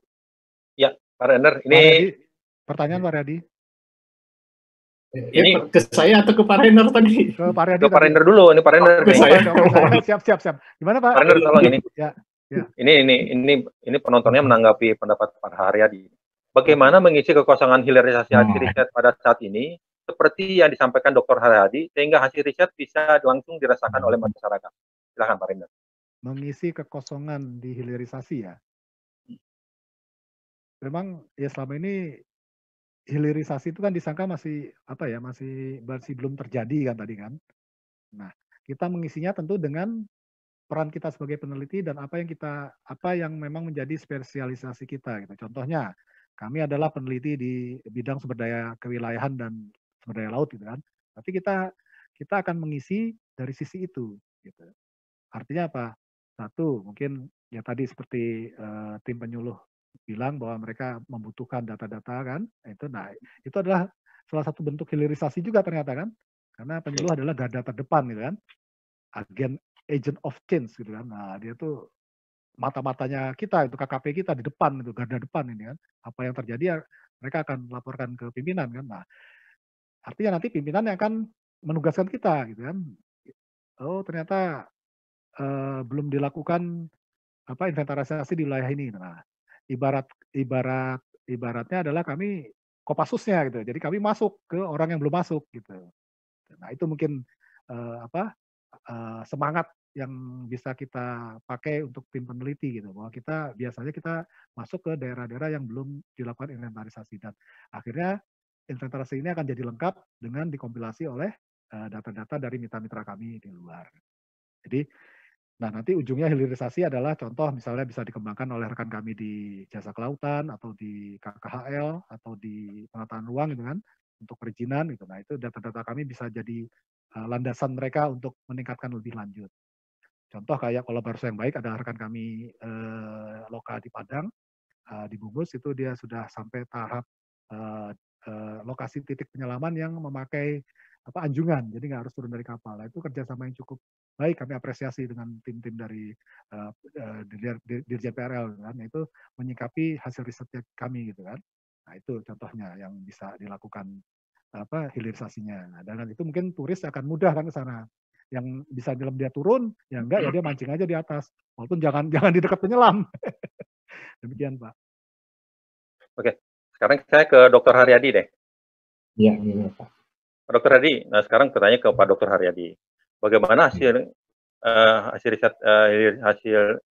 riset hilirisasi kekuasaan hilirisasi hasil riset yang bisa hasil ini seperti bisa sampai langsung ke masyarakat. Kalau mungkin di LIPI mungkin lebih maju kali Pak, bisa dijelaskan Pak? Baik Pak. Jadi sebetulnya kalau LIPI itu banyak berhenti setelah riset itu dipublikasi Pak. Publikasi, apalagi dengan 2-3 tahun sekarang PK kami itu secara personal itu ditanya publikasi. Jadi malahan bidang diseminasi, kegiatan diseminasi dan lain-lain itu dihilangkan. Jadi makanya untuk masalah kelautan itu saya menawarkan gagasan ke KKP mengambil peran ya, bagaimana menindaklanjuti hasil-hasil riset kelautan atau apapun kelautan gitu ya, itu mau hayati maupun non hayati, itu menjadi bagian dari data sekundernya KKP yang bisa ditindaklanjuti. Itu kita tidak berbicara komersialisasi ya Pak, itu masih satu tahap lebih jauh lagi. Minimal hilirisasi artinya apapun yang dilakukan peneliti itu yang kira-kira ada dampaknya terhadap masyarakat luas, itu bisa ditindaklanjuti. Nah itu seperti tadi saya katakan, di LIPI jangankan untuk melakukan itu Pak, kegiatan yang namanya diseminasi sekarang sudah dihilangkan dalam 2-3 tahun sekarang. Nah tinggal sekarang bagaimana KKP bisa mengisi celah-celah kekosongan yang ada yang sedang terjadi di nasional. Jadi itu kira-kira mengisi celah-celah tadi masalah hilirisasi itu Pak. Baik, kita lanjut lagi ke Pak Render lagi Pak Render ya. Tambahin lagi dikit Pak. Oh baik, silakan. Tadi tambahin dikit lagi Pak, pertanyaan tadi baru ingat. Ya. Jadi mungkin maksudnya, ya.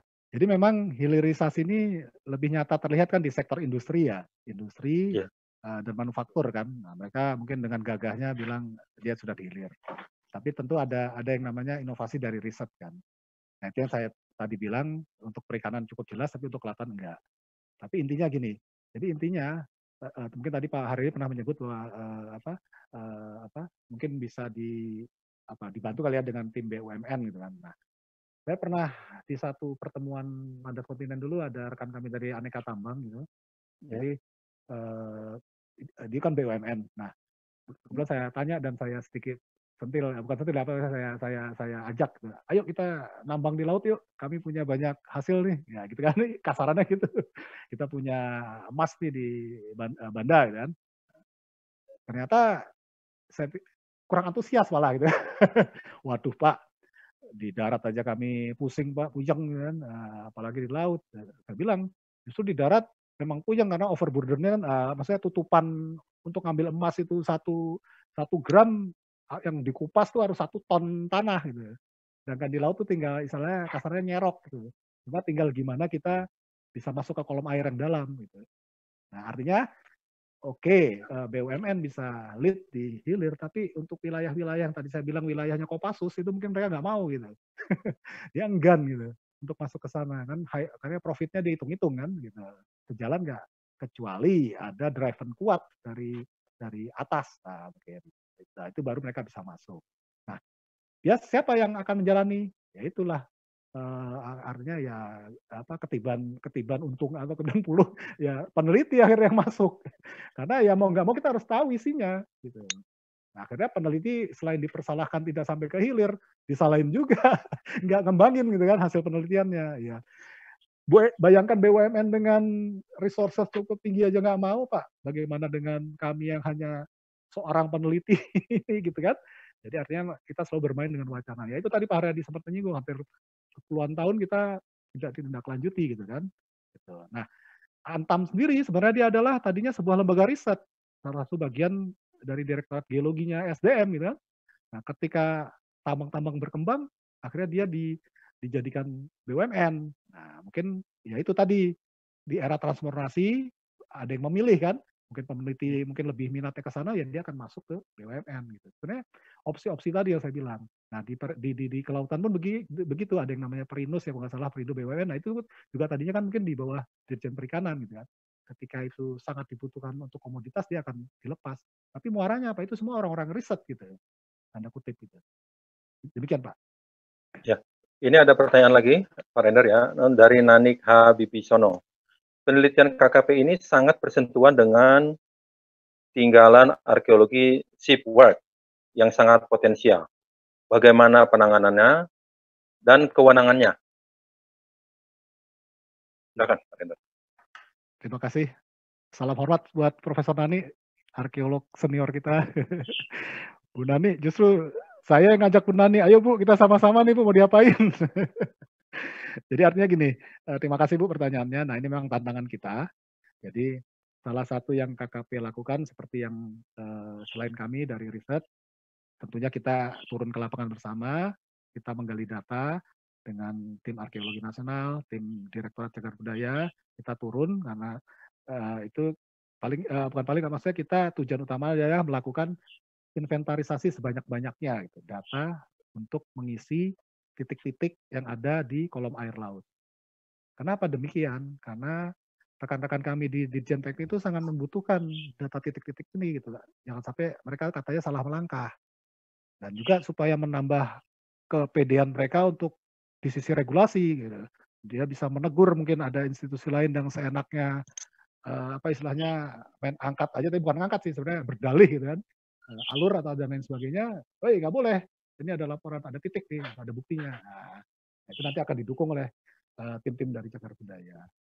Mungkin sinergitas semacam itu, dan tugas kami karena kami gerakannya di laut, mungkin kita bisa lakukan dengan penyelaman, dengan geofisika sonar. Nah, apa benefitnya buat KKP sendiri? Yaitu kita punya data center tadi yang saran dari Pak juga, kita punya data set ataupun data basis data yang cukup kuat nantinya gitu untuk tahu gitu.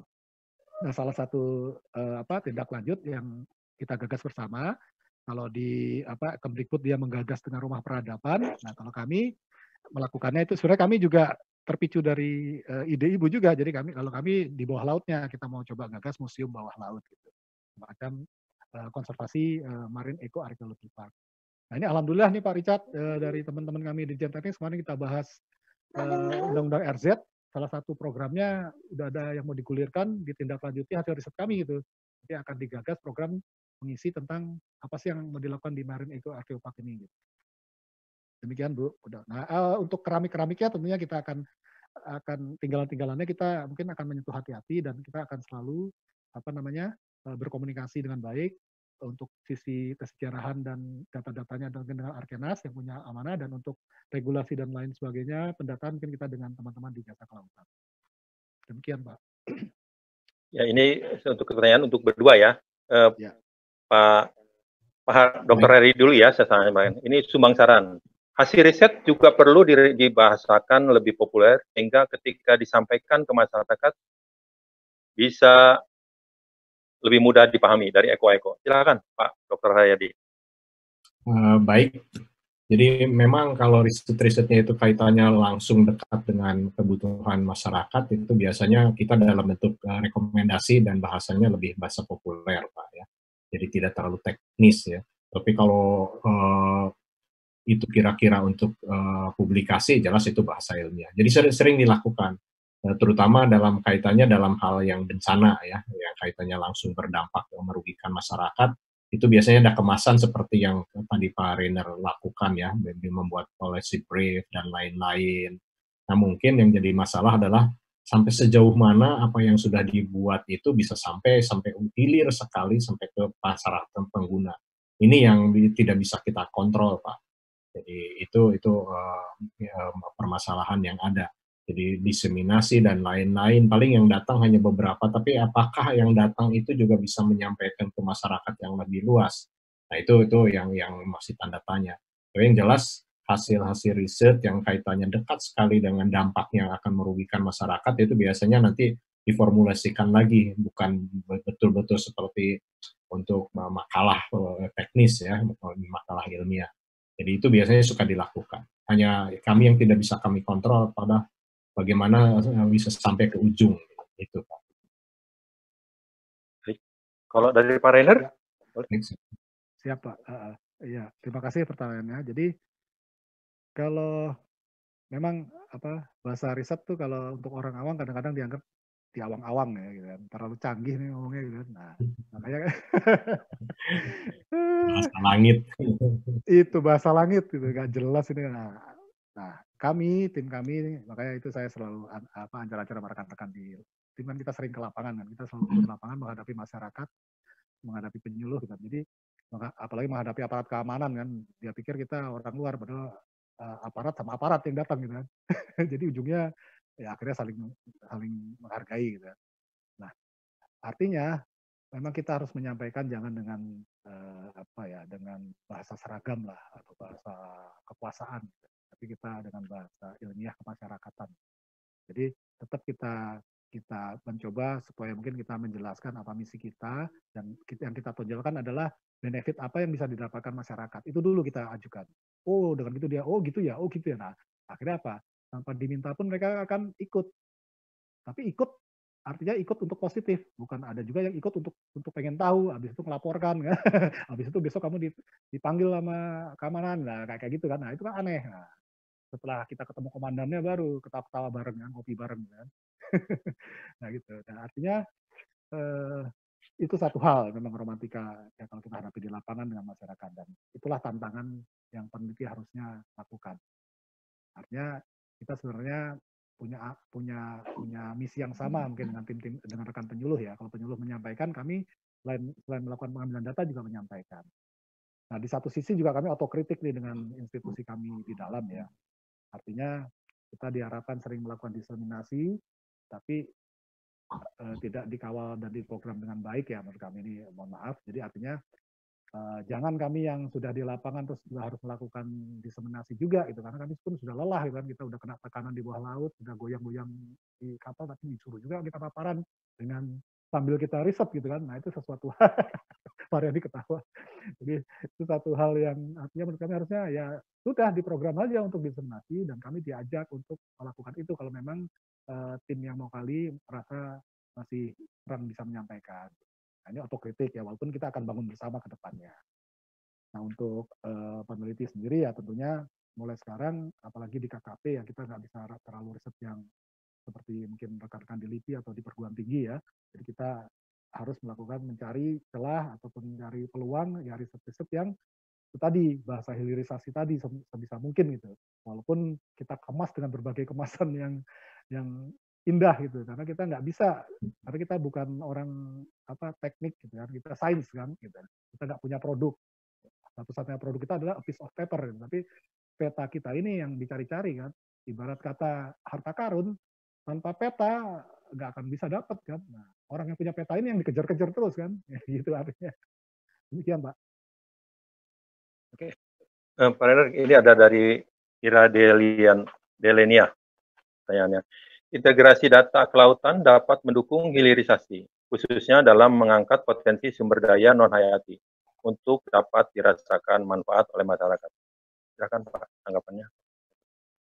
Ya, setuju Ibu Ira, ini arkeolog juga tim kami. Jadi integrasi data kelautan itu memang sekarang sudah sangat urgen ya. Artinya makanya itu yang ada, mungkin yang ada namanya, itu kan mungkin kebijakan di atas ya. Kalau kita peneliti kayak tadi, kita hanya bisa memberikan wacana ke yang punya marwah di sana kan, mungkin ke pimpinan Pusdatin gitu kan, atau ke BIG gitu kan, bahwa kita bisa ini loh, kita punya data ini loh, ke Kemenkomar gitu kan, tolong kami dibantu ini loh. Nah, artinya mungkin yang integrasi data adalah mungkin sekarang ke depan itu mungkin bagian dari semacam program One Policy ya, mungkin sudah ke arah sana dan itu memang harus perlu gitu, itu sangat perlu gitu. Nah, makanya nanti mau diseragamin jenis-jenis data yang harus kita input tuh apa gitu kan, jadi supaya nanti nggak istilahnya ketika kita kompilasi itu sistemnya berbeda gitu. Contoh kasus kami di geologi senangnya pakai Bapinfo gitu kan, bukan nyebut merek gitu, tapi kalau rekan-rekan kelautan senangnya GIS gitu kan, ArcGIS gitu. Itu aja udah kita harus ada integratornya kan, nah kayak gitu gitu. Jadi memang integrasi itu penting dan harus ada integrator yang kuat di sana. Salah satu yang kuat adalah orang-orang yang berbasis spasial penelitian ataupun yang berbasis keilmuannya itu. Jadi orang spasial dan orang yang punya ilmu itu, contoh dia ingin memetakan terumbu karang atau memetakan biota, dia harus didampingi ahli perikanan, ahli biologi kan. Kalau enggak dia main plotting aja, ternyata migrasinya di sini, padahal migrasinya ke utara ini dia pikir lurus gitu. Nah itu orang spasial kadang-kadang mohon maaf menganggap ini doang kok garis. Nah kalau di kami kan garis ini yang cukup berbahaya. Ketika dia belok ke utara, tiba-tiba kapal riset Marion Dufresne masuk, gitu, kehajar gitu kan. Nah kayak gitu kan. Contoh kasus saja atau kasus-kasus kemarin yang di Raja Ampat dan lain sebagainya. Supaya integrasi data harus wajib dan itu harus segera disebar ke dinas-dinas di daerah ataupun jadi mereka bisa mengacunya. Demikian. Oke. Kita lanjutin lagi ya dari pertanyaan dari Sulaiman Ariwan. Apakah hasil riset ini bermanfaat bagi nelayan terhadap pendapatannya? Oh ya saya, oke. Alhamdulillah kita nggak ngomong kosong. Tadi saya udah pampangin yang di Pulau Laut kan. Itu yang dampingi teman-teman kami nelayan itu. Nelayan dan juga penyelam teripang. Malah kami ngajarin dia pakai scuba supaya dia jangan pakai kompresor kan.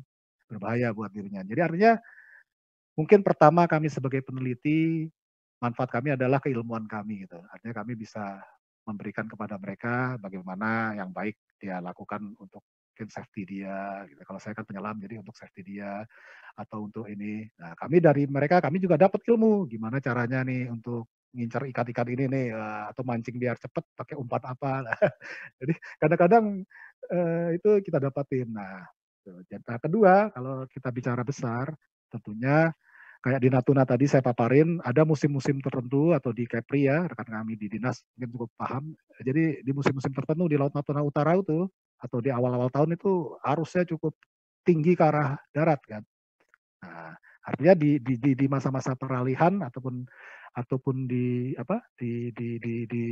sebelum terjadi itu bisa dilakukan, kita bisa mengajak mereka karena mereka kan kapalnya tidak bisa melaut. Nah, kita bisa ajak mereka untuk melakukan semacam identifikasi cepat gitu, rapid assessment gitu. Nah, mungkin kalau ketika suatu saat tahu tenang kita bisa ajak mereka turun. Gitu. Dan kita juga juga kita minta mereka komit gitu. Jangan ketika kita menemukan terus mereka nanti malam turun gitu kan dengan teman-temannya. Nah, besoknya kita lagi udah hilang gitu. Sering terjadi. Nah, ini yang kita butuh tadi yang memang betul informasi ini harus kita sampaikan ke kayak penyuluh yang bilang. Ya, saya lanjutkan ya. Pak Renat? Halo? Halo? Pak Renat? Halo?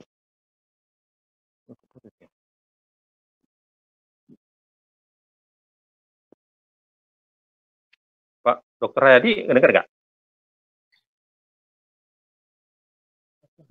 Dengar, Pak. Oke. Pak Renat belum dengar ya? Pak Renat hilang suaranya.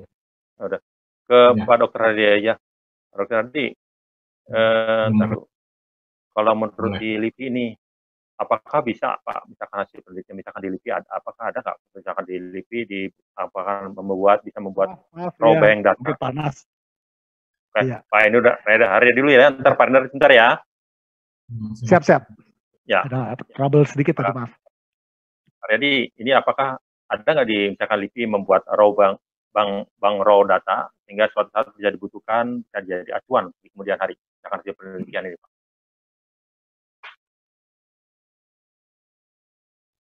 Baik Pak, sebetulnya kami sudah dilengkapi dengan big data ya Pak ya. Tetapi bagaimana mengimplementasikannya, nah itu yang saya juga belum tahu harus bagaimana. Karena kalau tanpa ada aturan tertulis, hak dan kewajiban, misalkan seperti tadi saya sampaikan, itu masalah lama. Karena ketika saya juga jadi direktur, itu kesulitannya kan meminta data Pak. Karena kan kami kan sering ditagih laporan. Nah itu kan ketika penelitinya tidak ada, kami kelabakan. Dan itu berulang, mungkin sampai hari ini juga sama. Jadi sebetulnya yang perlu itu adalah ada regulasi ke depan bahwa siapapun pengguna anggaran negara itu data yang dimiliki itu bukan milik pribadi peneliti, tapi juga harus masuk ke bank data. Tapi tanpa ada aturan yang tertulis, ya, misalkan ketika akan menerima anggaran, kontrak dan layanan itu harus dinyatakan, ya. Dan kalau tidak sepakat ya sudah tidak menerima anggaran. Itu yang harus dilakukan. Karena kalau di luar negeri itu kan semua data itu kan begitu peneliti pulang itu kan disimpan di server kantornya. Kalau kita di sini kan disimpan di komputer masing-masing. Jadi sering itu knowledge itu kan hilang seiring dengan pensiun atau mengundurkan diri dari para peneliti itu sendiri. Akhirnya seolah-olah tidak pernah dilakukan. Jadi itu masalah kita Pak, bukan masalah di KKP, bukan masalah di LIPI saja, masalah nasional. Gitu. Jadi kalau Bapak tanya ke lembaga manapun, mungkin jawabannya sama. Disediakan server, sediakan seperti kami kan sudah ada big data Pak. Ya, itu disimpan di Cibinong, itu bisa diakses, dimanfaatkan oleh seluruh. Tetapi saya juga belum melihat protokolnya harus seperti apa. Jadi itu mungkin yang bisa saya sampaikan. Mudah-mudahan tanpa saya tahu itu sudah ada perubahan karena saya juga sudah di luar struktural ya. Jadi hal-hal di luar penelitian sudah tidak begitu mengikuti lagi. Itu saja Pak Tobing. Baik, Pak Render, untuk Pak Render ya, ini dari Uli Amri tadi dari Bukit Tinggi menyimak, kalau bisa BRCM bisa membuat raw bank data untuk sehingga suatu saat dibutuhkan bisa dijadikan sebagai acuan di kemudian hari. Gimana Pak Render? Ya, terima kasih. Pak Ulil ini dosen. Raw bank data kayaknya raw bank data ya Pak ya? Ya, raw bank data. Jadi kalau raw bank data tentu itu akan jadi komoditas internal kita ya di dalam, karena dengan raw ini kan kita bisa lakukan advance riset ke depannya. Contoh kayak tadi yang saya paparkan, kita bisa mendapatkan potensi gas hidrat tadi. Coba saya izin tadi. Itu kan kita dari raw gitu. Nah ini. Nah, kita mencari raw-nya berbekal kita menggandeng adanya peneliti Jerman yang ingin meneliti tsunami gitu. Nah, dia melakukan seismik. Nah, raw seismik itu kami sebagai background geofisik kita tidak hanya mendapatkan tektonik atau geodinamika, kita juga tahu sumber daya, reservoirnya atau dan lain sebagainya. Nah, itu harus direprocessing. Artinya mungkin untuk raw kemasannya masih kita berhenti di ranah riset dan mungkin tidak dipublish. Tapi setuju dengan Pak Haryadi tadi, itu harus dibuka bersama, jangan hanya di kita gitu. Nah, kita lakukan bersama gitu. Ketika nanti LIPI punya, ayo kalau mau digarap, ayo kita garap bersama gitu kan. Nah, dulu kalau nggak salah waktu zaman saya masih kuliah, makanya saya apresiasi banget dengan BPPT, dengan TISDA, dulu dia punya lab data gitu. Jadi dengan dulu Pak Ridwan, Pak Yung gitu kan. Kami kuliah kami dapat data justru dan kami diizinkan dari BPPT, dari TISDA, dari Bata Jaya kan. Nah, itu kita lakukan pengolahan bersama. Nah, mereka mungkin tidak interest di ini, kami kebetulan sekolah kami di bidang itu kita lakukan itu. Dan ternyata hasil ini merupakan potensi yang nanti akan kita petakan. Ada lagi nggak di tempat lain gitu kan. Nah, itu dari mana basis data yang kita bisa dapat? Ya tentunya dari hasil-hasil Kita harus mendata krus-krus apa yang pernah kita lakukan ataupun lembaga lain lakukan yang melakukan seismik. Nah, kalau kita memang ingin melakukan inventarisasi masa depan ini, nah kita akan coba bersama-sama melakukan bank data raw, mungkin raw nasional, atau kalau rekan kami di Tiongkok, di Korea, di Jerman itu dia punya yang namanya data repository. Nah, Marine Data Repository. Itu tidak hanya ini, juga sampel-sampel. Itu teratur rapi. Nah, ayo kita bangun bersama. Tinggal siapa ya nanti yang akan mengawal itu. Demikian, Pak. Oke. Ini ada pertanyaan lagi, Pak, dari Marfaskan Hendrizan. Sejauh mana kegiatan hilirisasi riset kelautan Isran? Ya. Sejauh mana kegiatan hilirisasi riset kelautan saat ini yang telah dilakukan oleh KKP secara spesifik sumber daya non-hayati, siapa saja yang sudah memanfaatkan hilirisasi tersebut? Silakan. Siapa saja yang bisa memanfaatkan? Ya. Oke. Siapa yang sudah memanfaatkan? Oke, saya coba share lagi. Artinya untuk ranah mineral non-hayati kan salah satunya adalah mineralisasi dan lain sebagainya. Itu mungkin kita tidak terlalu dalam ke sana. Nah, mungkin kita lebih ke arah fenomena hidrotermalnya. Contoh ya yang kita pilih itu. Jadi di sini kita coba dalam kerangka tadi yang sering saya paparkan juga tadi Pak Reni, konservasi, mungkin ke arah nanti apa yang digaungi oleh rekan-rekan kami di konservasi kelautan itu high sea conservation gitu. Saya lupa namanya. Nah itu. Nah kami akan coba memasok apa yang kita punya gitu. Nah, nanti kita akan jadi jangan sampai generasi masa depan kita nggak tahu kalau di bawah ini ada cerobong yang fenomena geologinya cukup menjanjikan gitu kan. Nah, yang kita coba sarankan angkat mungkin model-model seperti ini, penemuan-penemuan dangkal kan. Nah, ini kebutuhan masyarakat Morotai, masyarakat Halut itu kan, tapi memang kebetulan di sana kan geotermalnya juga masih nyisa malah kan, ya. Artinya mungkin ini untuk ke depan. Nah, ini potensi-potensi seperti ini yang harus ditingkatkan. Mungkin tidak untuk listrik, mungkin untuk dipakai rekan-rekan perikanan gitu.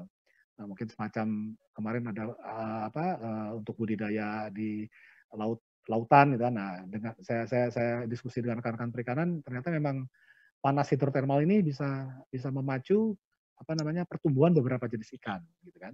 Nah, artinya itu bisa melakukan pemilihan berbasis survei geologi laut dulu gitu. Mungkin hal-hal seperti ini, atau sedimen dasar laut yang kita lakukan bersama gitu kan. Itu dalam kegiatan Bentik tuh jangankan kita kok negara lain di luar pun cuma jauh-jauh hanya mengambil istilahnya tanah di bawah laut kok dia mau gitu kan. Nah, ternyata kenapa? Ternyata itu implikasinya adalah ke arah paleoclimate seperti yang kami tulis di sini gitu. Ternyata di dunia internasional itu paleoclimate ini cukup mereka cukup ngeri gitu dengan impact-nya. Nah, salah satu yang proxy atau data yang diharapkan benar-benar murni itu di sedimen dasar laut. Karena ini belum terkontaminasi oleh antropogenik gitu. Kalau dia mengambil data yang sekarang recent condition, berarti itu sudah lebih banyak perubahan itu akibat dari antropogenik bukan dari alami. Nah, hal-hal semacam ini yang akan kami coba batasi. Belum lagi yang arkeomaritim yang kita udah jalani itu. Jadi itu memang marwah ataupun amanah kami semenjak kami ada di 2002-2003 itu memang sudah masuk ke sana. Dan memang sudah masuk ke ranah-ranah geologi mineral juga, gunung api bawah laut, itu memang digarap bersama. Gitu. Artinya kalau SDM menggarap dari sisi mineralisasinya, kami dari fenomena gunung apinya. Jadi seperti itu. Itu tadi saya bilang saling melengkapi. Ayo, mari kita kawal bersama. Demikian. Baik.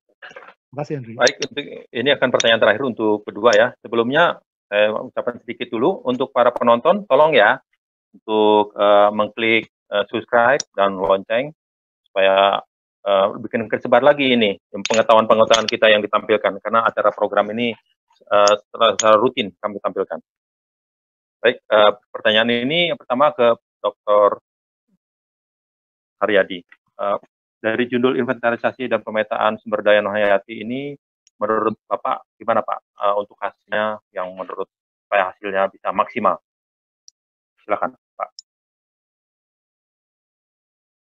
Maaf tadi Pak hilang suaranya Pak. Ya, menurut sudut Bapak, gimana Pak dengan tema kita inventarisasi dan pemetaan sumber daya non hayati ini bisa sampai ke hilirisasinya Pak, hasil risetnya itu. Silakan, menurut pendapat Bapak. Baik, terima kasih. Jadi ini sebetulnya gagasan yang Pak Renar sudah sering-sering sampaikan ya. Yaitu seperti yang tadi saya sampaikan, kita membutuhkan bukan tidak harus lembaga sebetulnya, kelompok-kelompok yang bisa menjembatani ya antara periset di hulu dan hilirisasi.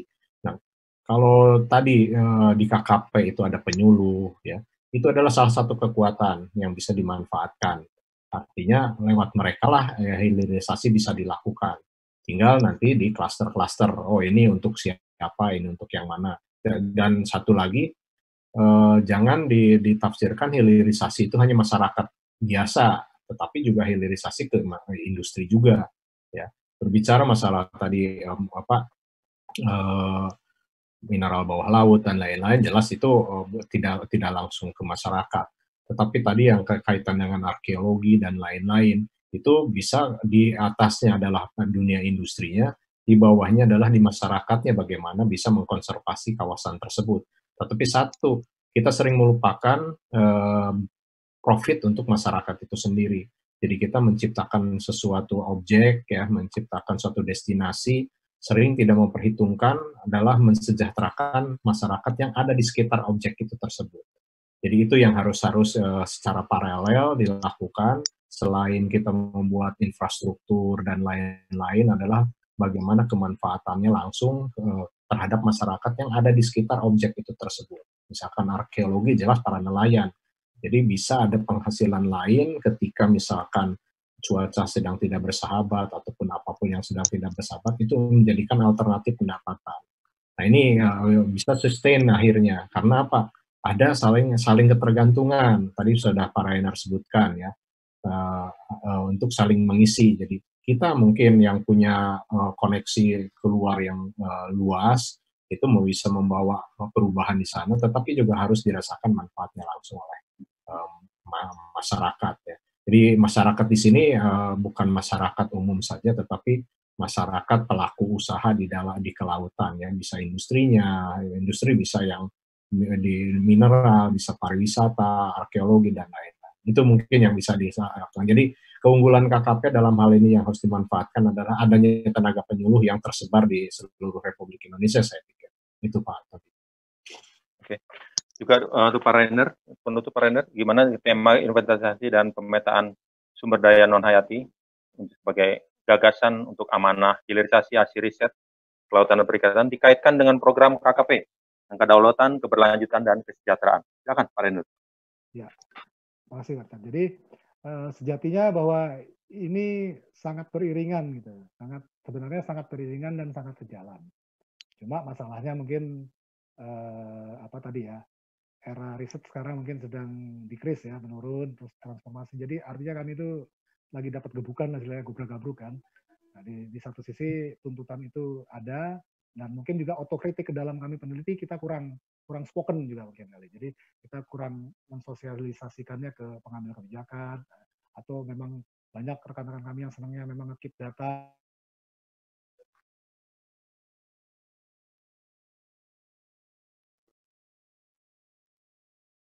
Hilang Pak Rainer. Nah, kayak gitu tuh terus kita tinggalkan. Ada yang temannya dia. Ya. Ya, bagian. Itu ya. Ya.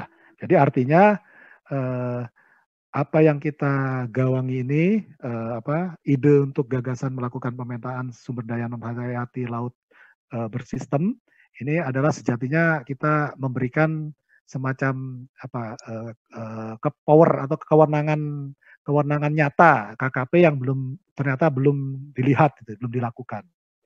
Jadi kita cukup ketinggalan dengan institusi lain yang memiliki ranah yang sama, mereka di darat, kita di laut, mereka basis datanya cukup kuat, tapi harusnya kita juga cukup kuat gitu.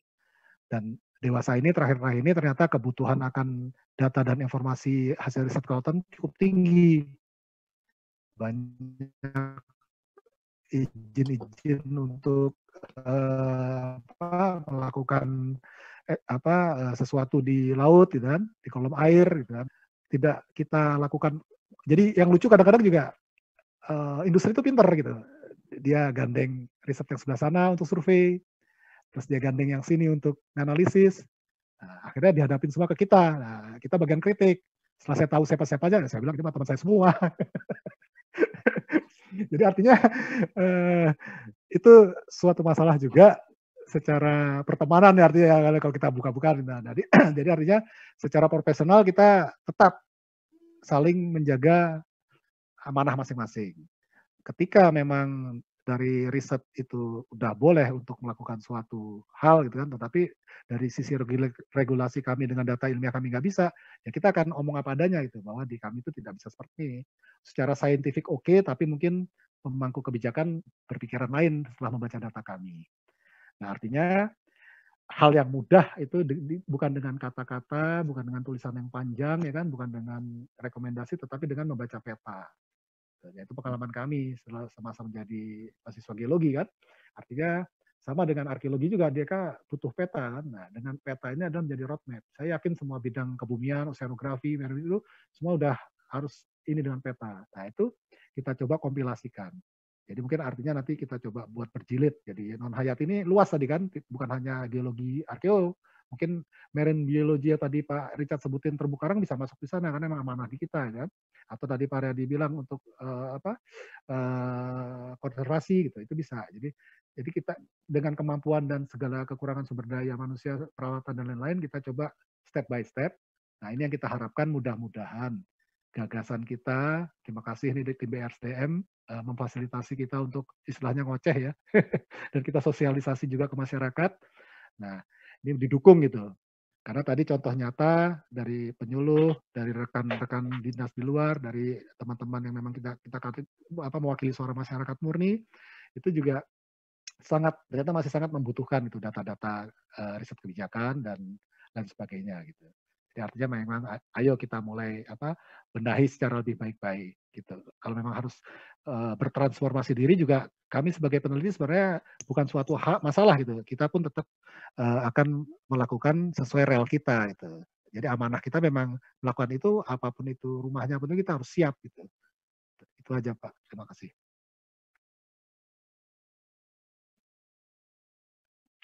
Udah Pak Renner? Ada lagi poin yang belum saja kayak keywordnya Pak, itu aja kayaknya. Udah, masih ada lagi? Masih ada kah? Intinya ya kembali tadi kami mengajak terima kasih untuk rekan-rekan kami baik yang kami kenal ataupun tidak, yang rekan-rekan sesama periset lembaga lain itu, mari ayo kita keep the spirit of partnership gitu intinya. Jadi tetap kita harus bersama-sama melakukan ini di laut. Karena di laut kita tidak bisa sendiri. Terima kasih. Baik. Terima kasih untuk para penyaji hari ini, Bapak Rainer Troa STMSI dari Pusat Riset Kelautan dan Bapak Dr. Haryadi Permana.